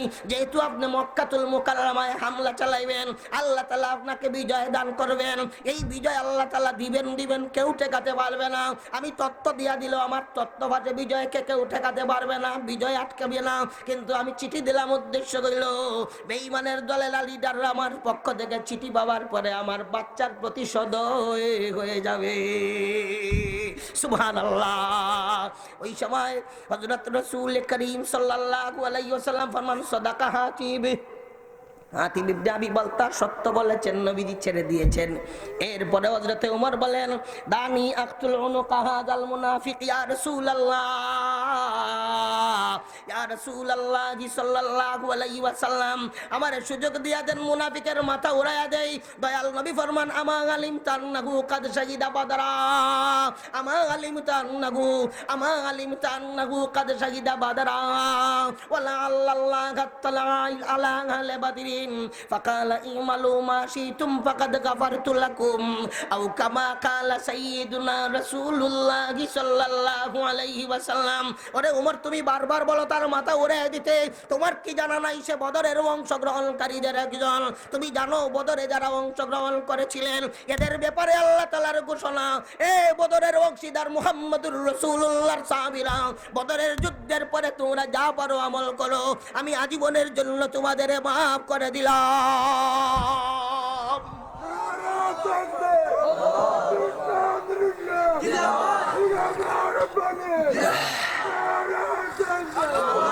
মুহতারাম হাজিরিন, নবীজি বলেছিলেন, রওজায়ে খাকের মধ্যে গিয়া তোমরা গায়িকারে পাইছনি, তার কাছে চিঠি আছে, খতম করিয়া কই যে চিঠি নাই পরে দিছেনি, দিছে। এবার হযরত রাসূল করিম সাল্লাল্লাহু আলাইহি ওয়াসাল্লাম আবু হুরায়রা রাদিয়াল্লাহু আনহুকে বলেন, সুর বেটা বলছে আসবে না, মিথ্যা বলেছে, আগামী রাত্রেও আসবে, সত্য কোনো সন্দেহ নাই, ঠিক কিনা? পরের রাত্রিতে আবু হুরায়রা রাদিয়াল্লাহু আনহু খুব ডাট করে প্রস্তুতি নিয়ে বইছেন, এই যাইলি পরে বান্ধিলি, আজকে আইলেই বান্ধব, এরপরে দিতে হইবার খানবো সিজলিম, এটি হলো প্রস্তুতি নেওয়া। পরের রাত্রিতে যখন আবার ওই আবু হুরায়রা রাদিয়াল্লাহু আনহুর তন্দ্রা উঙ্গা নিয়ে এসেছে, সূরা বেটা আজির বস্তা লইয়া আবু হুরায়রা রাদিয়াল্লাহু আনহুর দিকে চায়, জলদি করে বস্তার ভিতরে চুরির মাল ঢুকায় আরম্ভ করছে। দর্শন ব্যাট করি, আজ খানতেনি খান। এখন আবু হুরায়রা রাদিয়াল্লাহু আনহুর কাছ থেকে আজকে কেমনে ছুটি পায়? চোর লোকটা বলে, আবু হুরায়রা ইন্নী যায়ীফুন ওয়া আলাইয়া আয়াল। আবু হুরায়রা রে, বুড়া মানুষ, শরীরে শক্তি নাই, বাচ্চা কাচ্চা আছে, খাবার দাবারের ব্যবস্থা নাই, চলে এসেছি আবু হুরায়রা। তবে আবু হুরায়রা শুনো, আজকে যদি আপনি আমারে ছেড়ে দাও, আমি একটা আমল আপনাকে বাতায় দেব, সূরায় আমল বাতাই দিব, সূরা বেটায় আমল কইয়া দিব। রিওয়ায়াতের মধ্যে আছে হযরতে আবু হুরায়রা রাদিয়াল্লাহু আনহু ছিলেন বড় আমলের আশিক। দেখি কি জাত আমল বুঝে ধরলে ছাড়ি দিমু, বুঝে ধরলে ছেড়ে দেব। তো এখন সূরা বেটায় আবু হুরায়রা রাদিয়াল্লাহু আনহু রে যে আমল বাতায়া দেয়, সম্মানিত হাজিরিন ভালো করে বুঝার দরকার। ও পর্দানিসীন মা বোন গো, তাবিজের জন্য দৌড়াইতে হবে না, আমলটা বুঝেন। সুর লোকটা কয় আবু হুরায়রা ইজা আওয়াইতা ইলা ফিরাশিকা, যখন বিছানার মধ্যে ঘুমে যাবা, ফাতলু আয়াতুল কুরসি, ওই সময় আয়াতুল কুরসি তেলাওয়াত করবেন। আয়াতুল কুরসি তেলাওয়াত করিয়া ঘুমাইবেন, শয়তান জিন্নাত খবিস আপনার ধারে কাছে আসতে পারবে না। আচানক আমল বাতাইছে সূরায়, ওজাত আমল তোর জানা, যা যা যা যা জাগি জাগি জাগি যা যা ছেড়ে দিতেন, সূরা ছাড়ি দিতেন, যা যা যা তোরে ছেড়ে দিলাম, ছেড়ে দিছেন। এখন ছেড়ে দেওয়ার পরে ফজরের টাইমে রাসূল করিম সাল্লাল্লাহু আলাইহি সাল্লাম পরপর 2 দিন এই জিজ্ঞাসা করলেন, আজকেও জিজ্ঞাসা করেন মা জামা ফালা সিরুকা ইয়া আবু হুরায়রা, আবু হুরায়রা তোমার বন্দী তোমার সাথে কি আচরণ করলো? রাসূল করিম সাল্লাল্লাহু আলাইহি ওয়াসাল্লামের খেদমতে হযরত আবু হুরায়রা ফরমান, ইয়া রাসূলুল্লাহি সাল্লাল্লাহু আলাইহি ওয়াসাল্লাম, এইভাবে ঘটনা ঘটলো, আমি তারে ছেড়ে দিলাম, আমল বাতাইলো, আমলটা তো সূরার বাতানো, এবার নবীজি যা বলবেন সেটা দেখার দরকার। নবীজি ফরমান সাদাকা ওয়া হুয়া কাযুব আও কামা কালা সাইয়্যিদুনা রাসূলুল্লাহি সাল্লাল্লাহু আলাইহি ওয়াসাল্লাম, আবু হুরায়রা কথা যেটা বলেছে সত্য বলেছে, সত্যায়ন করার কারণে এখন এটা নবীজির কথা হইয়া গেল, হাদিস হইয়া গেল। সে মিথ্যাবাদী, সে বেঈমান, তবে কথা সত্য, কথা সত্য, আমল সত্য। রাত্রিবেলায় বা ঘুমে যাবার সময় আয়াতুল কুরসি তেলাওয়াত করো, তো ঘুমাইলে জিন্নাত শয়তান এসে কোনো ডিস্টার্ব করতে পারে না। এইবার দয়াল নবী আবু হুরায়রাকে বলেন, আরে আবু হুরায়রা জানো জানো জানো আজকে 3 দিন যাবত কারে তুমি ধরো আর কারে তুমি ছাড়ো? না ইয়া রাসূলুল্লাহ, যাকা শয়তান, সে নিজেই ছিল শয়তান, এসেছিল আল্লাহর জিকির থেকে তোমাকে গাফিল রেখে সুরের বান্দরে কিছু ডিস্টার্ব করতে। জোরে বলি সুবহানাল্লাহ।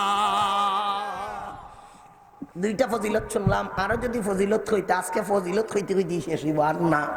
সব ফজিলত একসাথে কইলে ইয়াদ থাকতো না, 2টা কইলাম। একটা গনের মধ্যে বাড়ির মধ্যে সূরা বাকারার তিলাওয়াত হইতো, আমরা করবো ইনশাল্লাহ। নাচ গান বাজনা বন্ধ করি আর সূরা বাকারা তিলাওয়াত জারি করি, আর আয়াতুল কুরসি পড়িয়া পড়িয়া ঘুমাই। বাচ্চা কাচ্চারা আয়াতুল কুরসি শিখান, মা বাবা পড়বা, বাচ্চা কাচ্চারা দেখে দেখে পড়বো। মা যদি খালি আশ্রয়, খালি সিরিন দিয়ে খালি মাথা আশ্রয় দিয়ে দেখুন, আর ক্রিম আলতা টুট ফালিশ তাফালিশ হতা ফালিশ, ফালিশের পরে ফালিশ মারতে থাকুন। যে বাচ্চা কাচ্চা যেটা উঠছে এও ফালিশ করবো, হইলেও ফালিশ করবো, আর ফুরিয়ে তার উপায় নাই, ট্রেনিং পাইব ফালিশ মারা। মাতেন না, ফালিশ মারাই কেন না, তিলাওয়াত করা শিখায়। আসুন সামনে আগাই। সূরাতুল বাকারা 1 নম্বর পর্বের আলোচনা শেষ, ফজিলত শুনলাম। আল্লাহ আমাদের আমলের তৌফিক দান করেন, বলি আমিন। 2 নম্বর, বাকারার নাম কেমনে হইল? বাকারা আরবি শব্দ, কোরআনুল কারীমের ভাষা। বাকারা শব্দের বাংলা অর্থ হইল গাবি। গাবি মানে গাই, গরুর গাই। আমরা আঞ্চলিক ভাষায় কি হয়? গাই। এমনও জমানাইতে পারে বাচ্চা কাচ্চারা গাইও সিদ্ধ নয়। 10, 15, 20 বছর আগে তো গরু ফালার প্রচলন ছিল, আর লাঙ্গল জল দিয়ে আল বাবার সিস্টেম ছিল। এখন আর গরু ফালা নাই, এখন আর দুধ খাইবেলাই গাই নাই, এখন আরং দুধ আছে। এরা ফাউটার আর শ্যাম্পুর ফেনা মিশাইয়া দুধ বানাইয়া দিব, খাও। ঢাকা রাজধানী খবর পাইছি, অর্থাৎ 20 লিটার দুধ বানাইলায় এই 100 টাকার শ্যাম্পু দিয়া। নাউজুবিল্লাহ মিন যালিক। পাউডারের দুধ বাইরেছে। এখানে একটা কথা আমার ইয়াদ হয়েছে, পরে আমার ইয়াদ থাকতে পারবে না, কারণ আলোচ্য বিষয়ের তালে তালে ইয়াদ হইব, নতুবা ইয়াদ হবে না। এর জন্য জরুরি একটা কথা বলে দিই, যে আমরা কিছু জিনিস খাই, বানাই, নুডলস আছে না, খাই। তারপরে ক্যান্ডি মানে চকলেট মকলেট আছে না, চকো চকো মামা তো আছেই। দুম বাচ্চাদের চকো চকো মামা, চকোবিন, ক্যান্ডি, চকলেট মকলেট যা আছে না দিলেন। তারপরে নুডলস আনলেন, আরো সেমাই আনলেন, ইত্যাদি যত খাদ্যদ্রব্য রেডিমেড প্রস্তুতকৃত পাওয়া যায়। এই সকল জিনিসের মধ্যে অনেক খাবার আছে যেই খাবারের মধ্যে শুয়োরের কোনো না কোনো কিছু অংশ দেওয়া হয়, নাউজুবিল্লাহ কইতা নানি। তো শুয়োরের অংশ দিয়া আগে এই ফ্যাক্টরিওয়ালারা এই অংশগুলার দিছে যে শুয়োরের নাম উল্লেখ করত। মুসলমানরা তো শুয়োরের নাম শুনলে কিনবো নি, কিনবে না। এখন মুসলমানদের দুকা দিবার জন্য বাংলাদেশ সরকারের কাছে শুয়োরের পণ্য সাথে জড়িত এক একটা পণ্যের সাথে তারা একটা কোড নাম্বার বানিয়েছে। এই কোড নাম্বার থাকলেই বুঝতেইব যে শুয়োরের কোনো না কোনো অংশই খাদ্যের মধ্যে আছে। এটা দিয়া তো হয়েছে বাংলাদেশ বাণিজ্য মন্ত্রণালয় বা এই সংশ্লিষ্ট মন্ত্রণালয়ের মধ্যে এই কোডটা আছে। তো অনুসন্ধানী মুসলমান সাংবাদিকরা তো গুমো নাই, এরা খুঁজা বাইর করছে, এইটা নেটস আছে। নেট থেকে আমার ভাই মৌলানা হুসাইন এটা খুব পারদর্শী, বেচারা বাইর করি আমার এই নাম্বারগুলা দিছেন। আমি এটা এখন বয়ানে সারা আরম্ভ করছি। যারা নেট চালায় এরা নেট দিয়া, যারা ফেসবুক চালান এটা ফেসবুক দিয়া এটা জানাইয়া দেন, আপনারাও ঢুকবেন। দেখেন আমি কিছু নাম্বার কই, আমার মোবাইলও সেভ করিয়া রাখছি, কইতাম নি। দেখেন আপনি লেখা পাইবেন ই, অত ইংলিশ করিয়া না বাংলায় পাইবেন রসই। ই দিয়া কিছু নাম্বার পাবেন, নাম্বারটা হলো ই 100 করে 100 লিখতে হবে না, আমি মেসেজ দিয়ে দিব আপনার পরে। ই দিয়া 100, 110, 120, 140, 141, 153 এলো 100 করে। ই দিয়া 200 করে 210, 213, 214, 216, 234, 252, 270, 280, 300 করে ই 325, 326, 327, 334, 335, 336, 337, 400 করে ই দিয়া 422, 430, 431, 432, 433, 434, 435, 437, 440, 470, 471, 472, 473, 474, 475, সবটির সাথে ই থাকবো। 475, 476, 477, 478, 481, 482, 483, 491, 492, 493, 494, 495 এলো 400 গড়। 500 গড়ে ই 542, 570, 572, 600 গড়ে ই 631, ই 635, 900 গড়ে ই 904। এই যে কতটা কোড নম্বর হইলাম, যে খাদ্য দ্রব্যের মধ্যে এই নাম্বার হইবেন বুঝবেন শুয়োরের কোনো না কোনো একটা অংশ আছে। নাউজুবিল্লাহ। এদিন আমার একজন একটা চকলেট দিছে, হুজুর খাইন গো লাভা লইব। আমার তো জানা আছে ই পকেটে ঢুকাইছি, বড় গেছি ইয়া মিলে দেখি ই 300 গড়ের কত মিলছে। নাউজুবিল্লাহ মিলে। আচ্ছা এখন বলতে চাই যে নুডলস খাই, বয়ান শোনার পরে অতীতে যা খাইছেন তো না জানিয়া খাইছেন, না খাইছি, এটার জন্য আল্লাহর কাছে মাফ চাই। এখন জানার পরে এটা তো মানার দরকার। দেখেন গুনাহ হইলে গুনাহ মাফ করা এবার পথ কি? আপনাদের কষ্ট হইতেছে নি যে তথ্যটা দিছি, এই তথ্য কেউ দিবে না, কোনো বক্তাই তাদের কেউ দেয় না। কিছু তথ্য মত্য দেওয়ার দরকার। কিয়ামতের ময়দানে আল্লাহ তাআলা জিজ্ঞাসা করবেন, ওয়াজ করলাই লম্বা লম্বা খাম পাইলে কিতা করছিলাই? কথা ঠিক না বে ঠিক? মুহতারাম হাজিরিন, একটু বুঝার দরকার। গুনার মাসুল, যে গুনার মাসুল দেওয়া যায় এটা মাসুল দিবেন, এরপরে মাফ চাইবেন। আর যেটার মাসুল দেওয়া যায় না এটার জন্য তার কিচ্ছু করার নাই, খালি আল্লাহর দরবারে কান্দা। এই গুনাহটা হইলো যেটা খাইলাম না জানিয়া, ভুল করলে তো আল্লাহ মাফ করিয়া দেন, জানলাম এটার জন্য আল্লাহর কাছে মাফ চাইলাম। আর সাথে সাথে এখন থেকে গন্যা এটা খেয়াল করবো, ফুলাভান্ডা আছে আস্তা দিন মুগৈরের মতো মোবাইল খালি বইতে ঠেলাইতে আছে, এমরার গুড়ি ঠেলায়, কি ঠেলায়, অনবরত খালি ঠেলাইতে আছে। কি ঠেলায়? জরুরি তথ্য দিয়ে দিতে পারে না। প্রেমের বাজারের জন্য মোবাইল আছে, এমন মোবাইল চালানোকে আমরা সমর্থন করি না। মুহতারাম হাজিরিন, তো এই যে প্রাণ কোম্পানি, প্রাণের মালের মধ্যে দেখছি আমি 80 ভাগ ভেজাল। এটা কাদিয়ানি, এটার মাল এগুলো কাদিয়ানি। গোলাম মোহাম্মদ কাদিয়ানি অফিস টয়লেটও মরছিল, পায়গাম্বরি দাবি করছিল, টয়লেটে গিয়ে তার মরণ হয়েছিল। এর জন্য আহলুস সুন্নাত ওয়াল জামাতের উলামায়ে কেরাম টয়লেটের অপর নাম বানাইছেন কাদিয়ানি অফিস। এটা আহমদিয়া মুসলিম জামাত বেঈমানের দলে রইল। আহমদিয়া মুসলিম জামাত কোনো জামাত হইতে পারে না। আহলুস সুন্নাত ওয়াল জামাত মুসলিম জামাত, আহমদিয়া মুসলিম জামাত না, এটা বেঈমান, এরা কাফের। আমরা রাষ্ট্রীয়ভাবে এদের কাফের ঘোষণা করার দাবি জানাই। মুহতারাম হাজিরিন, পাকিস্তানে কাদিয়ানীদের কাফের ঘোষণা দেওয়া হয়েছে, বাংলাদেশ সরকার কেন দিবে না? তাওহীদি জনতার খতমে নবুয়তের পক্ষ থেকে জোর দাবি কাদিয়ানীদের কাফের ঘোষণা দেন। যাই হোক, এই কাদিয়ানি রইল প্রাণ কোম্পানির প্রাণের মালিক। আমি খুঁজে দেখলাম যে প্রাণের লম্বা লম্বা নুডলস বাইর করে, নুডলস বাড়িছে না, লম্বা লম্বা নুডলস, সব নুডলসে না, আমি যেটা যেটা দেখছি এটা বলবো, যেটা দেখি না এটা তো বলতে পারবো না। নাম্বার দিলাম, আপনি নাম্বার নিয়ে যাচাই করবেন। প্রাণের লম্বা লম্বা নুডলস দিতে সাদা, ওইটাতে দেখলাম নাম্বার আছে, এটা খাওয়া যাবে না। তারপরে ফুলাফানরা, এই ফুলাফানরা টাইগার যে খাও আর জিরা পানি খাও, এমনি খুললো জিরা পানি, খুলে ছাড়লো, কিতা সারে প্রাণের জিরা পানি যেটা, এটার মধ্যে দেখলাম নাম্বার এটা আছে। নাউজুবিল্লাহ মিন যালিক। চকলেট এগুলো যে খাওয়ান খান, এটা নাম্বার মিলান, দেখেন এই নাম্বার আছে না নাই। কোকা-কোলা শুনছি এটা ইসরায়েলি কোম্পানি, এর মধ্যে এটা নাম্বার কম পাওয়া যায়, আরসির মধ্যে নাম্বারটা দেখছি নাই, খোঁজ করতেইব।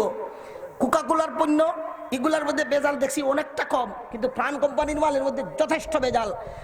এজন্য আমরা বলতে চাই বাঁচবার দরকার তো এখন এই রঙিন পানি বাদ দিয়ে আল্লাহ দেওয়া সাদা পানি খান, টিপকলের পানি খান, ডিপটিকলের পানি খান, বোতলের পানি খান।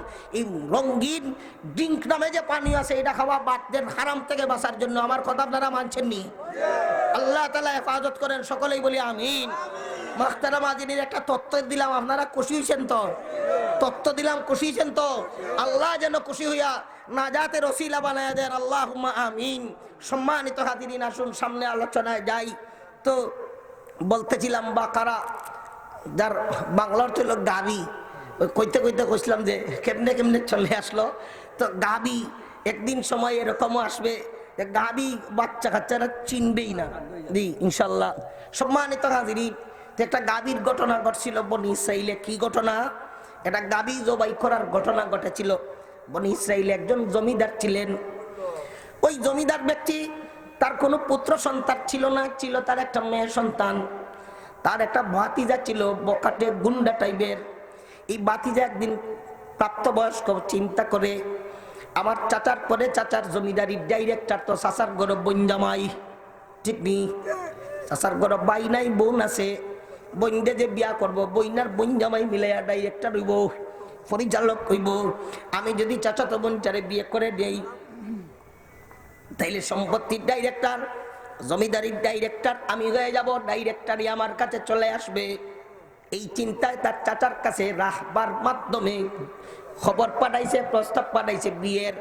চাচা ভালো করে বুঝতে পেরেছেন, আমার ভাতিজাটা তো আমার মেয়েরে সুন্নত তরিকায় ঈমান রক্ষা করার জন্য, আম্বিয়া কেরামের সুন্নত হেফাজত করার জন্য বিয়ে করার উদ্দেশ্যে প্রস্তাব দেয় নাই। সে তো প্রস্তাব দিয়েছে আমার সম্পদ জমিদারি বিয়ে করার জন্য। একদিন আমার জমিদারি উড়াইবে, উড়াইয়া উড়াইয়া যখন শেষ করবে, কোন দিন আমার মেয়ের উপরে হামলা চালাইবে। ভালো করে বোঝার পরে চাচা প্রস্তাবটারে প্রত্যাখ্যান করেছেন। এই দুষ্ট ছেলেটা যখন প্রস্তাব প্রত্যাখ্যান হয়ে গেছে, প্রস্তাব যখন মঞ্জুর হয় নাই, শয়তানি দুকায় পড়িয়ে ছেলেটা ইচ্ছা করছে চাচায় যখন বিয়া দিল না, এই চাচারে আর দুনিয়াতে রাখবো না, নাউজুবিল্লাহ, চাচারে দুনিয়াতে রাখবে না, তো চাচারে হত্যা করবে। সে সুযোগ খুঁজছে, সুযোগ সন্ধান করে একদিন রাত্রিবেলায় গুপ্ত হত্যা করে, চাচার উপরে হামলা চালায়া চাচারে মার্ডার করে।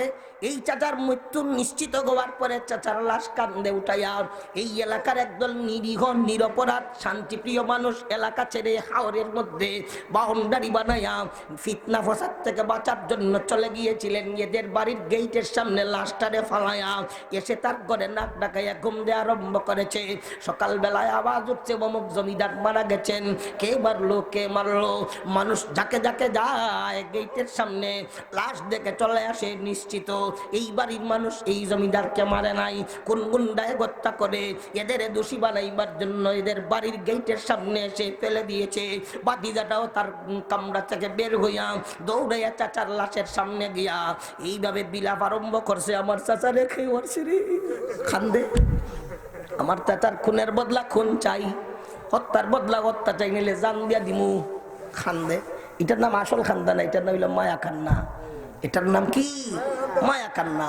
মায়া কান্না আরম্ভ করেছে, যেইভাবে বিলাপ করা শুরু করছে, মুরব্বি সাহেবানরা টেনশনে পড়ছেন। কোন সময় তার হার্ট অ্যাটাক হইয়া যায়, সে মারা যায়, এমন কান্দা দেওয়া আরম্ভ করেছে। এক ফ্যামিলির দুইটা লাশ আমরা একসাথে দেখতে চাই না, বাতিজাটারে শান্ত করার দরকার। এক পর্যায়ে যারা মুরব্বী ছিলেন, জ্ঞানী গুণীজন বাতিজাটারে বোঝায়, এই ছেলে শোনো, তোমার চাচাকে খেয়ে মেরেছে, তোমার কাছেও কোনো প্রমাণ নাই, আমাদের কাছেও প্রমাণ নাই, তুমিও জানো না, আমরাও জানি না, তবে চিন্তার কোনো কারণ নাই। এখনো আমাদের কাছে আল্লাহর জলিলুল কদর পয়গম্বর মূসা আলাইহিস সালাতু ওয়াস সালাম জীবিত আছেন। আমরা যত মূসা আলাইহিস সালাতু ওয়াস সালামের খেদমতে যাব, মূসা পয়গম্বর আলাইহিস সালাতু ওয়াস সালামকে বলবো, জমিদারকে কে মেরেছে, আল্লাহর দরবার থেকে মেঘবাড়ি করে খবর এনে জানায় দেন। মূসা আলাইহিস সালাম জানাইবেন, হত্যাকারী শনাক্ত হবে, হত্যাকারীকে উপযুক্ত বিচার করা হবে। এইভাবে বাতিজাটা শান্ত হইছে। এরা দলবদ্ধ হইয়া লাশের জায়গায় লাশ আছে, কিচের গুড় কাবন, কিচের গোসল, কিচের দাফন সব বাদ দিয়া লাশের জায়গায় লাশ ফালানো। মুরব্বীরা জ্ঞানী গুণীজনেরা মূসা আলাইহিস সালাতু ওয়াস সালামের খেদমতে গিয়া বলে, আল্লাহর পয়গম্বর অমুক জমিদার মারা গেছেন, কে জানি উনাকে হত্যা করেছে। বাতিজা যেইভাবে বিলাপ করা আরম্ভ করেছে, কোন সময় জানি তার খাট এটা খুইয়া যায়, সে জানি মারা যায়। এজন্য আমাদের এক হত্যাকারী বের করে দেন, আল্লাহ তাআলার দরবার থেকে খবর এনে দেন, আমরা হত্যাকারীকে চিনব, হত্যার বিচার করব। মূসা আলাইহিস সালাতু ওয়াস সালাম আল্লাহ তাআলার দরবারে দোয়া করলেন, আল্লাহ গো, কে হত্যা করেছে, হত্যাকারী জানায়া দেন। স্লোগান দিন না মুহতারাম হাজিরিন, মূসা আলাইহিস সালাতু ওয়াস সালাম যখন আল্লাহর দরবারে দোয়া করছেন, দোয়া করার পরে আল্লাহ তাআলা ব্যবস্থা দিয়েছেন। এই ব্যবস্থায় কে বাড়লো সব কিছু জানাইতে আল্লাহ তাআলা সূরাতুল বাকারায় মোট 5 আয়াত দিলেন। 66 নম্বর আয়াত থেকে নিয়ে 71 নম্বর আয়াত পর্যন্ত মোট 5 আয়াতের আলোচনা। আমরা দ্বিতীয় পর্বের আলোচনা এখন আছি। মূসা আলাইহিস সালাতু ওয়াস সালাম আল্লাহ তাআলার দরবার থেকে পায়াদের যা জানাইলেন, আল্লাহ তাআলা ফরমান, ওয়া ইয ক্বালা মূসা লিকাউমিহি ইন্নাল্লাহ ইয়া'মুরুকুম আন তাযবাহু বাকারা ক্বালু আতাত্তাকিদুনা হুজুয়া ক্বালা আউযু বিল্লাহি আন আকুনা মিনাল জাহিলিন। স্মরণ করুন, মূসা আলাইহিস সালাতু ওয়াস সালাম যখন ওনার জাতিদের বলেছিলেন, জাতিকে বলেছিলেন, ওরে কওমের মানুষেরা, আল্লাহ বলেছেন তোমরা একটা গাবী জবাই করো। গাবীটারে জবাই করে এটার চামড়া সুলাইয়া তার থেকে একটুটা গোশত নিয়া গাভীর লাশের গায়ে ঢিল মারো। লাশের গায়ে ঢিল মারার সাথে সাথে লাশ জিন্দা হয়ে কিছু সময়ের জন্য দাঁড়িয়ে যাবে। সে তার জবান দিয়ে নিজে বলবে, আমাকে অমুক হত্যা করেছে। সুবহানাল্লাহ। লাশ গাভীটারে জবাই করার পরে লাশ গাভীও তো হয়ে যাবে লাশ। গাভী জবাই করার পরে গাভীও হয়ে যাবে লাশ, মুর্দা। মুর্দার একটু গোশত নিয়া আরেক মুর্দার গায়ে ঢিল মারা হবে। মুর্দা জিন্দা হইয়া বলবে, আমাকে অমুক হত্যা করেছে। এমন এমন প্রেসক্রিপশন, এমন ব্যবস্থাপত্র যখন এসেছে, তখন ওই বনি ইসরাইলের এরা বলে, কালু আতাত্তাকিদুনা হুজুয়া। ও আল্লাহর পয়গম্বর, আপনি আমাদের নিয়ে ডং করেন নাকি? নবী মূসা আলাইহিস সালাম বলেন, ডং করা অজ্ঞ মানুষের কারবার। আমি অজ্ঞ মানুষের অন্তর্ভুক্ত হইতে চাই না রে। যা বলি সত্য বলি। ডং ডাং করা, যে ডঙ্গের কারণে ফিতনা আসে, যে ডঙ্গের কারণে মারামারি লাগে, যে ডঙ্গের কারণে আরেকজনের মনে কষ্ট লাগে, এমন ডং করা যায় না। আমাদের দেশের আঞ্চলিক কিছু কারবার আছে, একজন আরেকজনের সিরায় চলায়, চলেনি চলায়নি। হ্যাঁ, এক বেটার সামনে জুড়ে একটা খাওনি দিলেই বেটার টেম্পার গরম হয়ে যায়। আমার এলাকার এইরকম একজন মানুষ আসলো, বেচারার সামনে গিয়ে এইভাবে দুইটা একটা কাশি দিলেই হাই প্রেশার উঠে গেল। তো দা থাকলে খুব মারি দিব, এমন অবস্থা।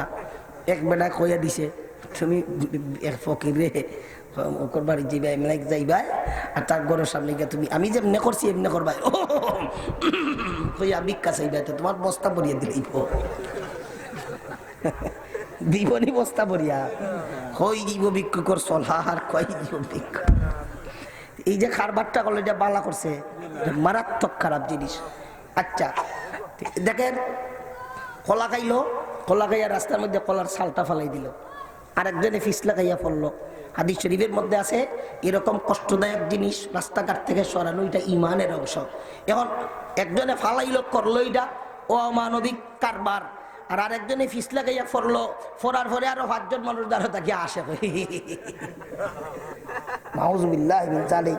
এটা কত বড় অমানবিক আচরণ। বেচারি পিস লাগাইয়া পড়িয়া হয়তো শারীরিকভাবে ভাইল কষ্ট, আর আপনি এখানে দাঁড়াইয়া হাসিয়া দিলেন তারে মানসিকভাবে কষ্ট। না না, এইভাবে কষ্ট দেওয়া যায় না, সোলানি যায় না, সিরানি যায় না, নাম বিতলানো যায় না। আমরা এইভাবে অযথা ঢং নাং করবো না। রাসূল করিম সাল্লাল্লাহু আলাইহি ওয়াসাল্লাম কিছু ঢং নাং করতেন, তবে সত্য ঢং, কিছু ঢং নাং করতেন। একটা ঢঙ্গের হাদিস আপনাদের ক্ষেত্রে শোনাই, এটা মজার ঘটনা। জনৈক এক সাহাবী এসেছেন, এসে বলেন, ইয়া রাসূলুল্লাহ, আমার একটা উট দেন, সৎকার উট, যেই উট চড়ে আমি আল্লাহর রাস্তায় জিহাদ করব। আল্লাহর নবী ফরমান, লা আহমিলান্নাকা আলা ওয়ালাদিন নাকাতিন, অবশ্যই অবশ্যই আমি তোমার একটা উটনির বাচ্চা দিমু, এটা তুমি চড়বায়, জিহাদ করবায়। সাহাবীর মন বেজার হয়ে গেছে, চাইলাম আমি উট, আর নবীজি বলেন আমারে উটনির বাচ্চা দিবেন। ইয়া রাসূলুল্লাহ, বাচ্চা নিয়ে আমি কি করব? বাচ্চা সরা যায়নি। দয়াল নবী ফরমান, ওয়াহাল তালিদুল জামালা ইল্লান নুকু, আও কামা কালা সাইয়্যিদুনা রাসূলুল্লাহ সাল্লাল্লাহু আলাইহি ওয়াসাল্লাম। ওরে যত উট হইয়াছে সবটি আর একটা উটনির বাচ্চা। কথা ঠিক না বেটি? হ্যাঁ, এই ডংটা সত্য ডং না মিছা ডং? সত্য ডং। সত্য ডং ঠিক, যেটা রাগ করে না, মনের মধ্যে একটু মজা লাগে। আমরা চ্যানেলগুলাতে যত ইত্যাদি চলে আর কৌতুক চলেনি, এটাও ডং ডাঙ্গের অন্তর্ভুক্ত। এটা বৈধ না, এটা অধিকাংশই অবৈধ, অধিকাংশই অবৈধ। আসেন তো আলোচনায় যাই। মূসা আলাইহিস সালাম বললেন, না রে, আমি ডং করি না। ডং যখন করেন না, তো আমরা গাভী জবাই করতে হবে। এখন তারা জিজ্ঞাসা করে, কালু দুলানা রাব্বাকা ইউবাইয়িন লানা মা হিয়া, কালা ইন্নাহু ইয়াকুলু ইন্নাহা বাকারাতুল্লাহ ফারিদু ওয়ালা বিকর। ও মূসা, আমরা যখন গাভী জবাই করব, এই গাভীটার বয়স কত হবে একটু বয়স জানায়া দেন। আল্লাহ বলছেন গাভী জবাই করো, বয়স তার বলেন নাই। হেরা যাচ্ছিয়া কয়, আল্লাহ তাআলার দরবারে একটু বলেন না গাভীর বয়সটা কত, এটার জন্য বয়স জানায়া দেন। মূসা আলাইহিস সালাতু ওয়াস সালাম আল্লাহ তাআলার দরবারে দোয়া করলেন, রব্বুল আলামিন জানায়া দিলেন, ও পয়গম্বর মূসা, এদের জানায়া দেন এরা এমন একটা গাভী জবাই করতে হবে যেটা একেবারে কুমারীও না, একেবারে বুড়িও না, মাঝারি বয়সের। সুবহানাল্লাহ। ও মূসা, গাভীর বয়স পাইলাম। এইবার আল্লাহ তাআলার দরবারে বলেন, কালু দুলানা রাব্বাকা ইউবাইয়িন লানা মা লাউনুহা, গাভীর রংটা কেমন হবে? আপনি ডাক্তারের কাছে গেছেন, প্রেসক্রিপশন লেখেন, খেল লাগি আপনি কইন স্যার কোনো বয়লা হইলে দেখি দিলা না। রুগী যদি সন্দেহযুক্ত হয় তো এরা ট্রেনিংও পাইছে, রোগ বুঝিয়া রুগী বুঝিয়া ঔষধ লেখবা। তা আপনার যখন জিজ্ঞাসা করবেন বয়লা দিলা না, তো আপনার একিন পয়দা করার জন্য বাম সাইডে দিয়ে সুন্দর করে লিখে দিব বোয়াল মাছ খাইতে হাতে নেই, এখন বোয়াল মাছ অবস্থা, টমাটো টেঙ্গা খাইতে হাতে নেই, দিছে নি একেবারে উল্টাটা দিয়া দিছে। আপনি কেন জিজ্ঞাসা করবেন? বয়লা হইলে এটা ঔষধ লেখবার আগেই লিখবো, অসম্ভব, আপনি এটা খাইতেই পারবেন না। কথা বুঝাইতে পারছি? খামাখা বিষয়টা কঠিন করবেন না। মাক্তারা মাজিরিন, এরা জিজ্ঞাসা করে গাভীর রং কেমন হবে? মূসা আলাইহিস সালাতু ওয়াস সালাম আল্লাহ তাআলার দরবারে দোয়া করলেন। আল্লাহ তাআলা জানায় দিলেন, ওরে জাতি শোনো, এমন একটা গাভী জবাই করতে হবে যেটা গাঢ় হলুদ বর্ণ। হলুদ রঙের গাভী জীবনে দেখছেননি? যে গাভীটা দর্শনার্থীদের মন খুশি করে দেয়। ও পয়গম্বর মূসা, গাভীর বয়স পাইলাম, রং পাইলাম, গুণগত মান পাইলাম না, এটা আল্লাহ হইতো না আদম হইতো? আল্লাহ হইতো না, হইতো না।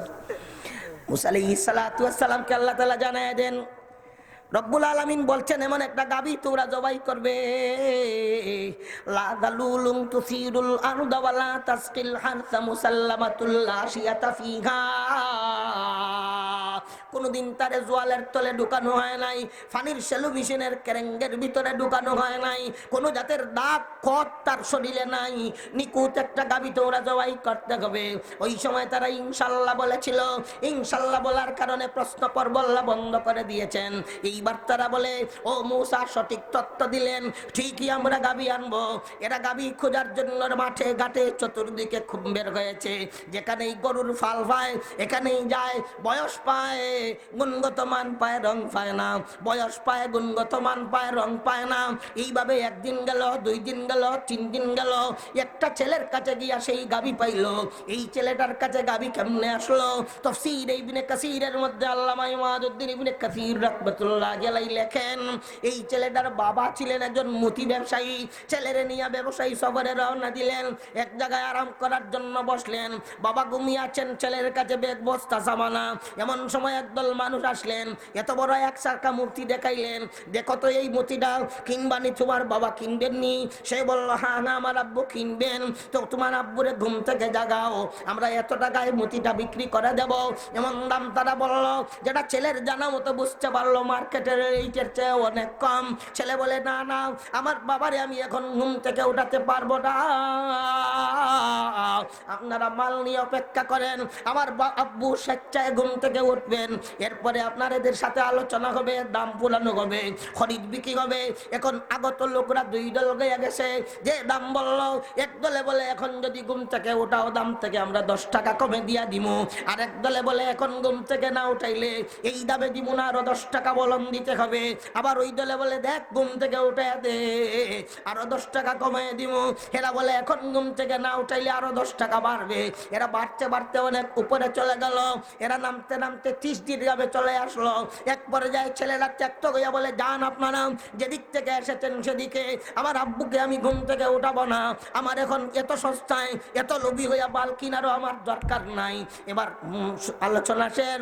আল্লাহর বান্দার যখন ঘুম ভাঙলো, এই লোকরা দেখা যায় আবার চলে আসে, এসে বলে, আমরা বড় খুশি হইলাম, আসলে এরা কোনো মানুষ ছিল না, ছিল এক ফেরেশতা। আপনার ছেলের বড় পরীক্ষা চালাইলাম, দেখি লোক দেখাইয়া ছেলে দিয়ে আপনার ঘুমটানি ভাঙানো যায় না। না, কত লোক দেখাইলাম, ঘুম ভাঙাইতে রাজি হইল না। এই গরুর বাচ্চাটা আল্লাহর পক্ষ থেকে আপনার ছেলেরে আমরা দান করলাম, একদিন আপনার ছেলের বড় ফায়দা হবে। সুবহানাল্লাহ।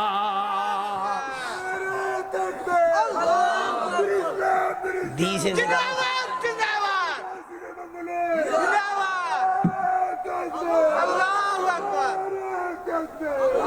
ফারবানি বেটা আল্লাহান স্লোগান দিয়ে যায়, দেখছো নি কিতা স্লোগান দেয়?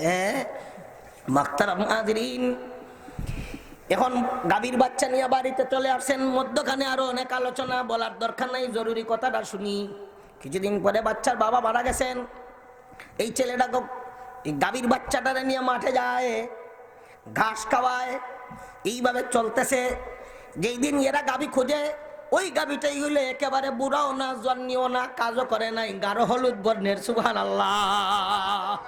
রাস্তা দিয়ে এরা ঘুরায়, গাভী পায় না।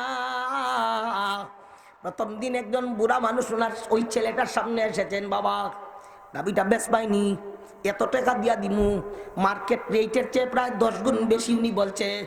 ছেলেটা বলে, আমার মায়ের সাথে তো বেচা বিক্রির ব্যাপারে কোনো পরামর্শ হয় নাই, মা আমাকে কিছু বলেন নাই, এজন্য আমি কিছু বলতে পারবো না। রে বাবা, তোমার মার সাথে আলোচনা করে কি হবে, আমি তো চড়া দাম দেব না। না, চড়া দাম দিলে হবে না, মায়ের পরামর্শ ছাড়া কাজ করতে পারবো না। ছেলেটা বিকাল বেলায় গাভীরে ঘাস খাওয়াইয়া ফেট বড়াইয়া যখন বাড়িতে নিয়ে গেল, মায়ের সাথে কথা বললো, মা কোনো উত্তর দেন নাই। পরের দিন আবার মাঠে গেল, ওই বুড়া লোক বৃদ্ধ লোক এসে হাজির, বাবা দিবাই নি, আরো এত দিয়া দিমু। না না, মায়ের সাথে আলোচনা হয় নাই। এই লোকের পথে চলে গেলেন। আল্লাহর বান্দা গাভী নিয়ে বাড়িতে গেল, মায়ের সাথে আলোচনা করলেন। এইবার মা যখন পরপর প্রথম দিন শুনলেন, দ্বিতীয় দিন শুনলেন, মা তার ছেলেকে বলে, ছেলে রে, আমার মনে হয় তিনি সাধারণ কোনো মানুষ না। আমার মনে হয় উনি যখন 2 দিন আসলেন, কাল উনি আসবেন, আসলে পরে তুমি উনার কাছে আমার সালাম দিও, উনারে বলে দিই আমি এতিম, আমার বাবা নাই। এই গাভীটা যদি আমাকে বিক্রি করতে হয়, কেমনে বিক্রি করলে আমার ফায়দা হবে, মেহেরবানি করে আমারে জানায় দে। ছেলেটা গাভী নিয়ে মাঠে গেছে। মাঠে যাওয়ার পরে ওই মুরব্বি লোক হাজির, বাবা বেস্তায় নিয়ে, আজকে ছেলে তো পরামর্শ পাইয়া গেছে, আমার আম্মু আপনাকে সালাম দিচ্ছেন, আমার বাবা নাই, আমি এতিম, এটা যদি আমাকে বিক্রি করতে হয়, কেমনে বিক্রি করলে আমার ফায়দা হবে, মেহেরবানি করে আমারে জানায় দেন। ওই সময় জানায় দিলেন, বাবা শোনো, একদল মানুষ কিছু সময়ের ভিতরেই তোমার কাছে আসবে, এরা বনি ইসরাইলের, এদের এরকম একটা গাভীর দরকার, এই গাভী ছাড়া আর কোনো গাভী নাই, তুমি এক দামে বিক্রি করবে, বলবে ফাল্লা দিয়ে আমার গাভীর এক পাল্লায় উঠাইয়া, এক পাল্লায় স্বর্ণ উঠানো হবে, আমার গাভীর ওজনে কাটায় কাটায় পাল্লার ডান্ডি সমান হবে, আমি স্বর্ণ আমার গাভী আপনাদের এইভাবে আমি বিক্রি করব। বিষয়টারে ফাত্তর বানাইছিল, আল্লাহ তাআলা একেবারে একটা পাহাড় বানাই দিছেন নি। এরা আইছে, আইয়া আমি ইনশাল্লাহ শেষ করে দেব, আপনারা 15 মিনিটের ভিতরে মেহমান নিয়ে আসেন। মুহতারাম হাজিরিন, এরা আসছে, এসে দেখে ছোট্ট ছেলের গাতে গাবি, কয় হায় রে গায়ে 3 দিন ঘুরাইলাম, এই রাস্তা দেখলাই না নি, বাতিজা বেচতাই নি, কয় এটা বেচার জন্য, ওই ফাঁকনা ফুয়া বেচার জন্য। দাম কত? এই দাম জিগাইলে এটা বসেন না, বসছে। দাম কত? দাম বলবো তো কথা শুনেন, এটা শর্ত আছে, আমি দাম যেটা বলবো এটাই এক দরে খারবার, 2 নম্বর কোনো দাম চলবে না। দিব বাস, এক দাম, এক দামে বিক্রি, দাম একটাই। দাম কত? ফাল্লা দিয়ে ওজন করিয়া শোনা দিবাই। বুড়া মুরব্বী যারা শব্দ লেগেছে, আগে তো ওই কোনো দাম নাই, বাতি যে একটা কথা যে দিকে আসছেন এদিকে যান, তো ওই গেছে এরা, চাচা বুঝছেন নি, তো ওই গেছে অঙ্কিতই তো। যাও তো গিয়া বনি ইসরাইলের বেটিদের শান্তা আরম্ভ করছে, দেও বেটি বেটিদের খানতেই খুলিয়া দিয়েছেন, সাহায্য জমিদার রেখে মারছে বারোই তো, বেটিদের খানোর কলার আতর ফাওয়ার খোভালোর মাথার যা আছে খুলিয়া দিয়ে একটা বস্তা ভরছে, শান্তা করিয়া নিয়া বস্তা ভরিয়া পাল্লার সাথে পাল্লায় ওজন করাইয়া, এক পাল্লায় গাবিটারে উঠা নিয়েছে, এক পাল্লায় স্বর্ণ উঠাইয়া কাটায় কাটায় সমান স্বর্ণ নিয়ে 3 বাচ্চা বাড়িতে গেল। এক মুহূর্তে আল্লাহ তারে প্রখ্যাত ধনী গাবনার বানাইয়া দিলেন। আর এরা গাবি নিয়ে গেল, গাবি নিয়ে জবাই করেছে, জবাই করার পরে শরীরের কোনো একটা অংশ নিয়ে লাশের গায়ে ঢিল মেরেছে। লাশের গায়ে ঢিল মারার পরে আল্লাহ কাদিরে মতলক, আল্লাহ কত বড় শক্তিশালী বুঝার দরকার। ঢিল মারার সাথে সাথে এমনিতেই সেই লাশ জমিদার চিন্তা কইয়া বলে, কাতালানি ইবনু আখি, আমার যেই বাতিজাটা আমার জন্য মায়া কান্নায় লিপ্ত হয়েছিল, সে আমাকে হত্যা করেছে। সুবহানাল্লাহ। পরে তার বিচার হয়েছে, আল্লাহ তাআলা ওয়ারাসাতের বিধান দিয়েছেন, আর মিরাজদারি পাবে না। আসাবা হিসাবে যে কিছু পাওয়ার ছিল তাও সে পায় নাই। রব্বুল আলামিন এই ঘটনার আলোচনা করলেন, গাভীর কিচ্ছার আলোচনা করলেন, গাভীর নামে সূরার নাম দিলেন বাকারা। এই ঘটনা থেকে আল্লাহ সবক দিলেন, বান্দারে বান্দিরে, তুই মারা যাবে, তোরে কবরে পাঠাবো, কবর থেকে তোরে পুনরায় জিন্দা করে আমি আল্লাহ তাআলা কিয়ামতের ময়দানে উঠাবো। সেই কবরে যাওয়ার পরে মুনকার নাকিরের সওয়াল জবাব হবে, 3টা প্রশ্ন করা হবে। মুর্দাকে প্রশ্ন করা হবে, মান রাব্বুকা ওয়া মা দীনুকা ওয়া মা তাকুলু ফি হাযার রাজুলিল্লাযী বুইসা ফীকুম, তোমার রবকে, তোমার ধর্ম কি, নবীজি সম্বন্ধে জিজ্ঞাসা করা হবে। এই যে একজন মহামানব দেখা যায়, যাকে তোমাদের কাছে প্রেরণ করা হয়েছিল, নেককার হইয়া, আল্লাহ ওয়ালা হইয়া, দিনদার হইয়া, যারা কবরে পাড়ি জমাবে, আল্লাহ তাআলা এদের জবান দিয়ে জবাব বের করে দিবেন। 3 প্রশ্নের জবাব দিবে। আল্লাহ তাআলা বলবেন, ফেরেশতারে তার নিচে দিয়া জান্নাতি বিছানা বিছায়া দাও, তার গায়ে জান্নাতি কমলি পরায়া দাও, জান্নাতের সাথে তার কবরের সংযোগ করে দাও। নাফরমান গয়া কবরে পাড়ি জমাইলে এক একটা প্রশ্নের জবাবে বেতায় ব্যতীত হয়ে বলবে,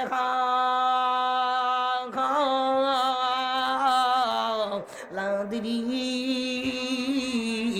হায় রে গায় আমি জানি না, আমি বলতে পারি না।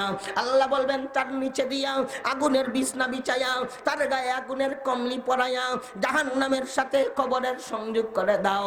তাই তো করা হবে। এরপরে আনুষ্ঠানিক কিয়ামতের দিন ইসরাফিল আলাইহিস সালাম সিংহায় ফু মারবেন, কবর থেকে সেকেন্ডের ভিতরে আল্লাহ জিন্দা করে উঠাইবেন। আল্লাহ তাআলার জন্য জিন্দা করা কঠিন না।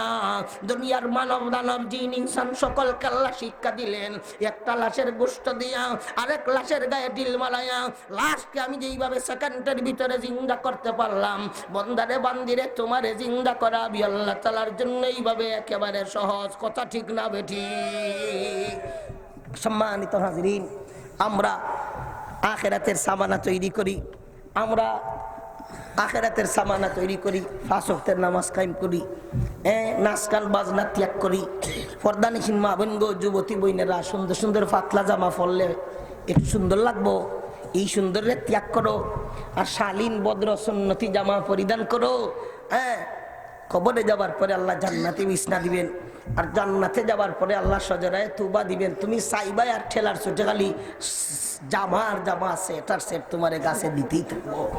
আমরা আরেকটা কথা বলতে চাই পরিশেষে, দেখেন ছেলেরা একটা ডিজাইনে মাথা খামানি আরম্ভ করছে, এইটা এখন বাদ দেন। ছেলেরা ওই খেলোয়াড়ের মতো রোনালদো, বিরাট কোহলি সলি যা আছে না, সাকিব খান, এই দেখায়া যাদের ভিতরের মধ্যে দুর্গন্ধের সীমা নাই, যাদের বাচ্চা হয় আগে বিয়া হয় ফোনে, যাদের বাচ্চা হয় আগে বিয়া হয় ফোনে। কথা ঠিক না ঠিক? এদের মতো ফুলাপানরা চুল খামায়, এরপরে ফুলাপানরা এখন দাড়ির ডিজাইন ধরছে, তুতারে ডিজাইন ধরাইছে। এটা দাড়ি না, এটা মেসি, ঠিক নি? মেসি আর বিরাট কোহলি এগুলারে বাদ ধরার দরকার। এরপরে আরেকটা কথা বলতে চাই, যে ঘরের মধ্যে জানদারের ছবি থাকবে এই ঘরের মধ্যে রহমতের ফেরেশতা ঢুকেন না। এখন আল্লাহ তাআলা তো ফসা দিছেন, ওই যে ঘর বানাইলেন আপনি, একটার নাম বেডরুম, একটার নাম ডাইনিং রুম, একটার নাম ড্রয়িং রুম, একটার নাম কিচেন, আমি কই উন্দাল, ঠিক নি? ফাঁকঘর। তারপরে আসলে সিট ওর তো বসা নানি, সিটিং করতে হইল বসার রুম। সিটিং রুম শব্দটা বাদ দিয়া কই মেহমান খানা, এই শব্দটা কি মজা লাগে, মেহমান খানা কইতে মজা লাগে নি? আপনারা হলে কইতে মনের কথাটা বলেন না, সিটিং আর মেহমান খানা কোনটা মজা লাগে? আবার কোন সিটিং আর মেহমান খানা কোনটা মজা লাগে? তাহলে সিটিং না কইয়া কই মেহমান খানা, এই শব্দটা আমরা পাল্টাই। মেহমান খানা কই, মেহমান খানার কোনাতে বক্স বানাইল শোকেসের মতো আছে, 3 কোনা বিশিষ্ট, একটার মধ্যে প্লাস্টিকের কুত্তা, একটার মধ্যে রাবারের বিলাই, একটার মধ্যে হাতি, একটার মধ্যে স্ক্রিন করা পুতুল, একটার মধ্যে সাপ ফুরমা করতে আছে মাথের না। এটা জানদার কি না? এতে যে করে জানদারের ছবি থাকবে ওই করে রহমতের ফেরেশতা আসবে না। আপনি শ্রীমঙ্গলীরে ভালো পান, ভিডিওতে আছে ছবি, আছে মোবাইলে ছবি, যে হুজুর আমার প্রিয় একটা ছবি তুলিয়ে নেয় হিতানোর ধারণ খারাপ করে তুইলেন, অসম্ভব। রহমতের ফেরেশতা আসবে না, রহমতের ফেরেশতা আসবে না, ছবি তুলতে পারেন না। তা আমরা ঘরে জানদারের ছবি রাখবো না ইনশাল্লাহ? এটা কথাটা বলতে চাই। মেহমান তো আসছেন, 5 মিনিটের ভিতরে দিয়া দিব ইনশাল্লাহ। এই জরুরি কথাটা না বললে তো হবে না, আগে একটা নম্বর হয়েছি, এখন জরুরি একটা কথা হওয়ার দরকার। 11টার ভিতরে নেমে যাবো।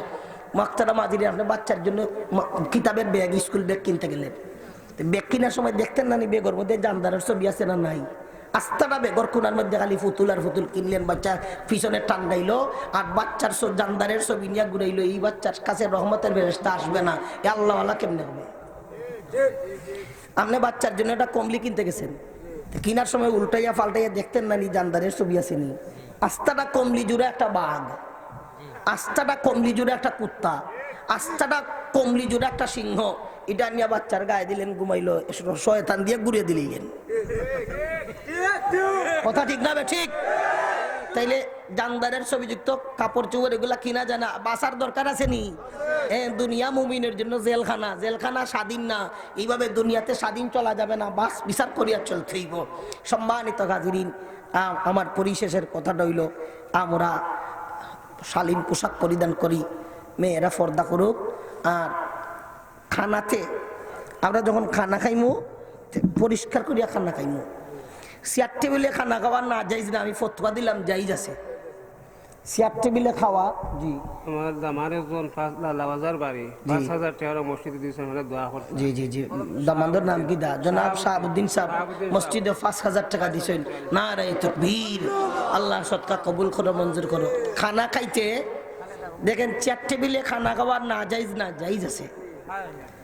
তবে এই যে আপনারা ওয়াজে বইছেন, হিসাব করিয়া দেখবেন চেয়ারও বইলে একটু তকব্বুরি আসে, মাটির দিলে তকব্বুরি আসে না। মাটিত বইলে কি আসে না? তো আমরা যে বইছি আরো এটাও সুন্নত, ওয়াজ করলে একটু উঁচা জায়গাত বইতে হয়। এই জন্য উঁচা জায়গাত বইছি আপনাদের দেখার জন্য। নিচে বইলে তো আপনারা হুজুর আপনারা দেখা যায় না, কথা ঠিক নেই। এই যে মাটিতে বইছেন, এইভাবে মাটিতে বইয়া এখন পলিথিন কিনতে পাওয়া যায়, ভালো ভালো পলিথিন, দাম কম, 2 সাইড 10 টাকা বানানি যায়।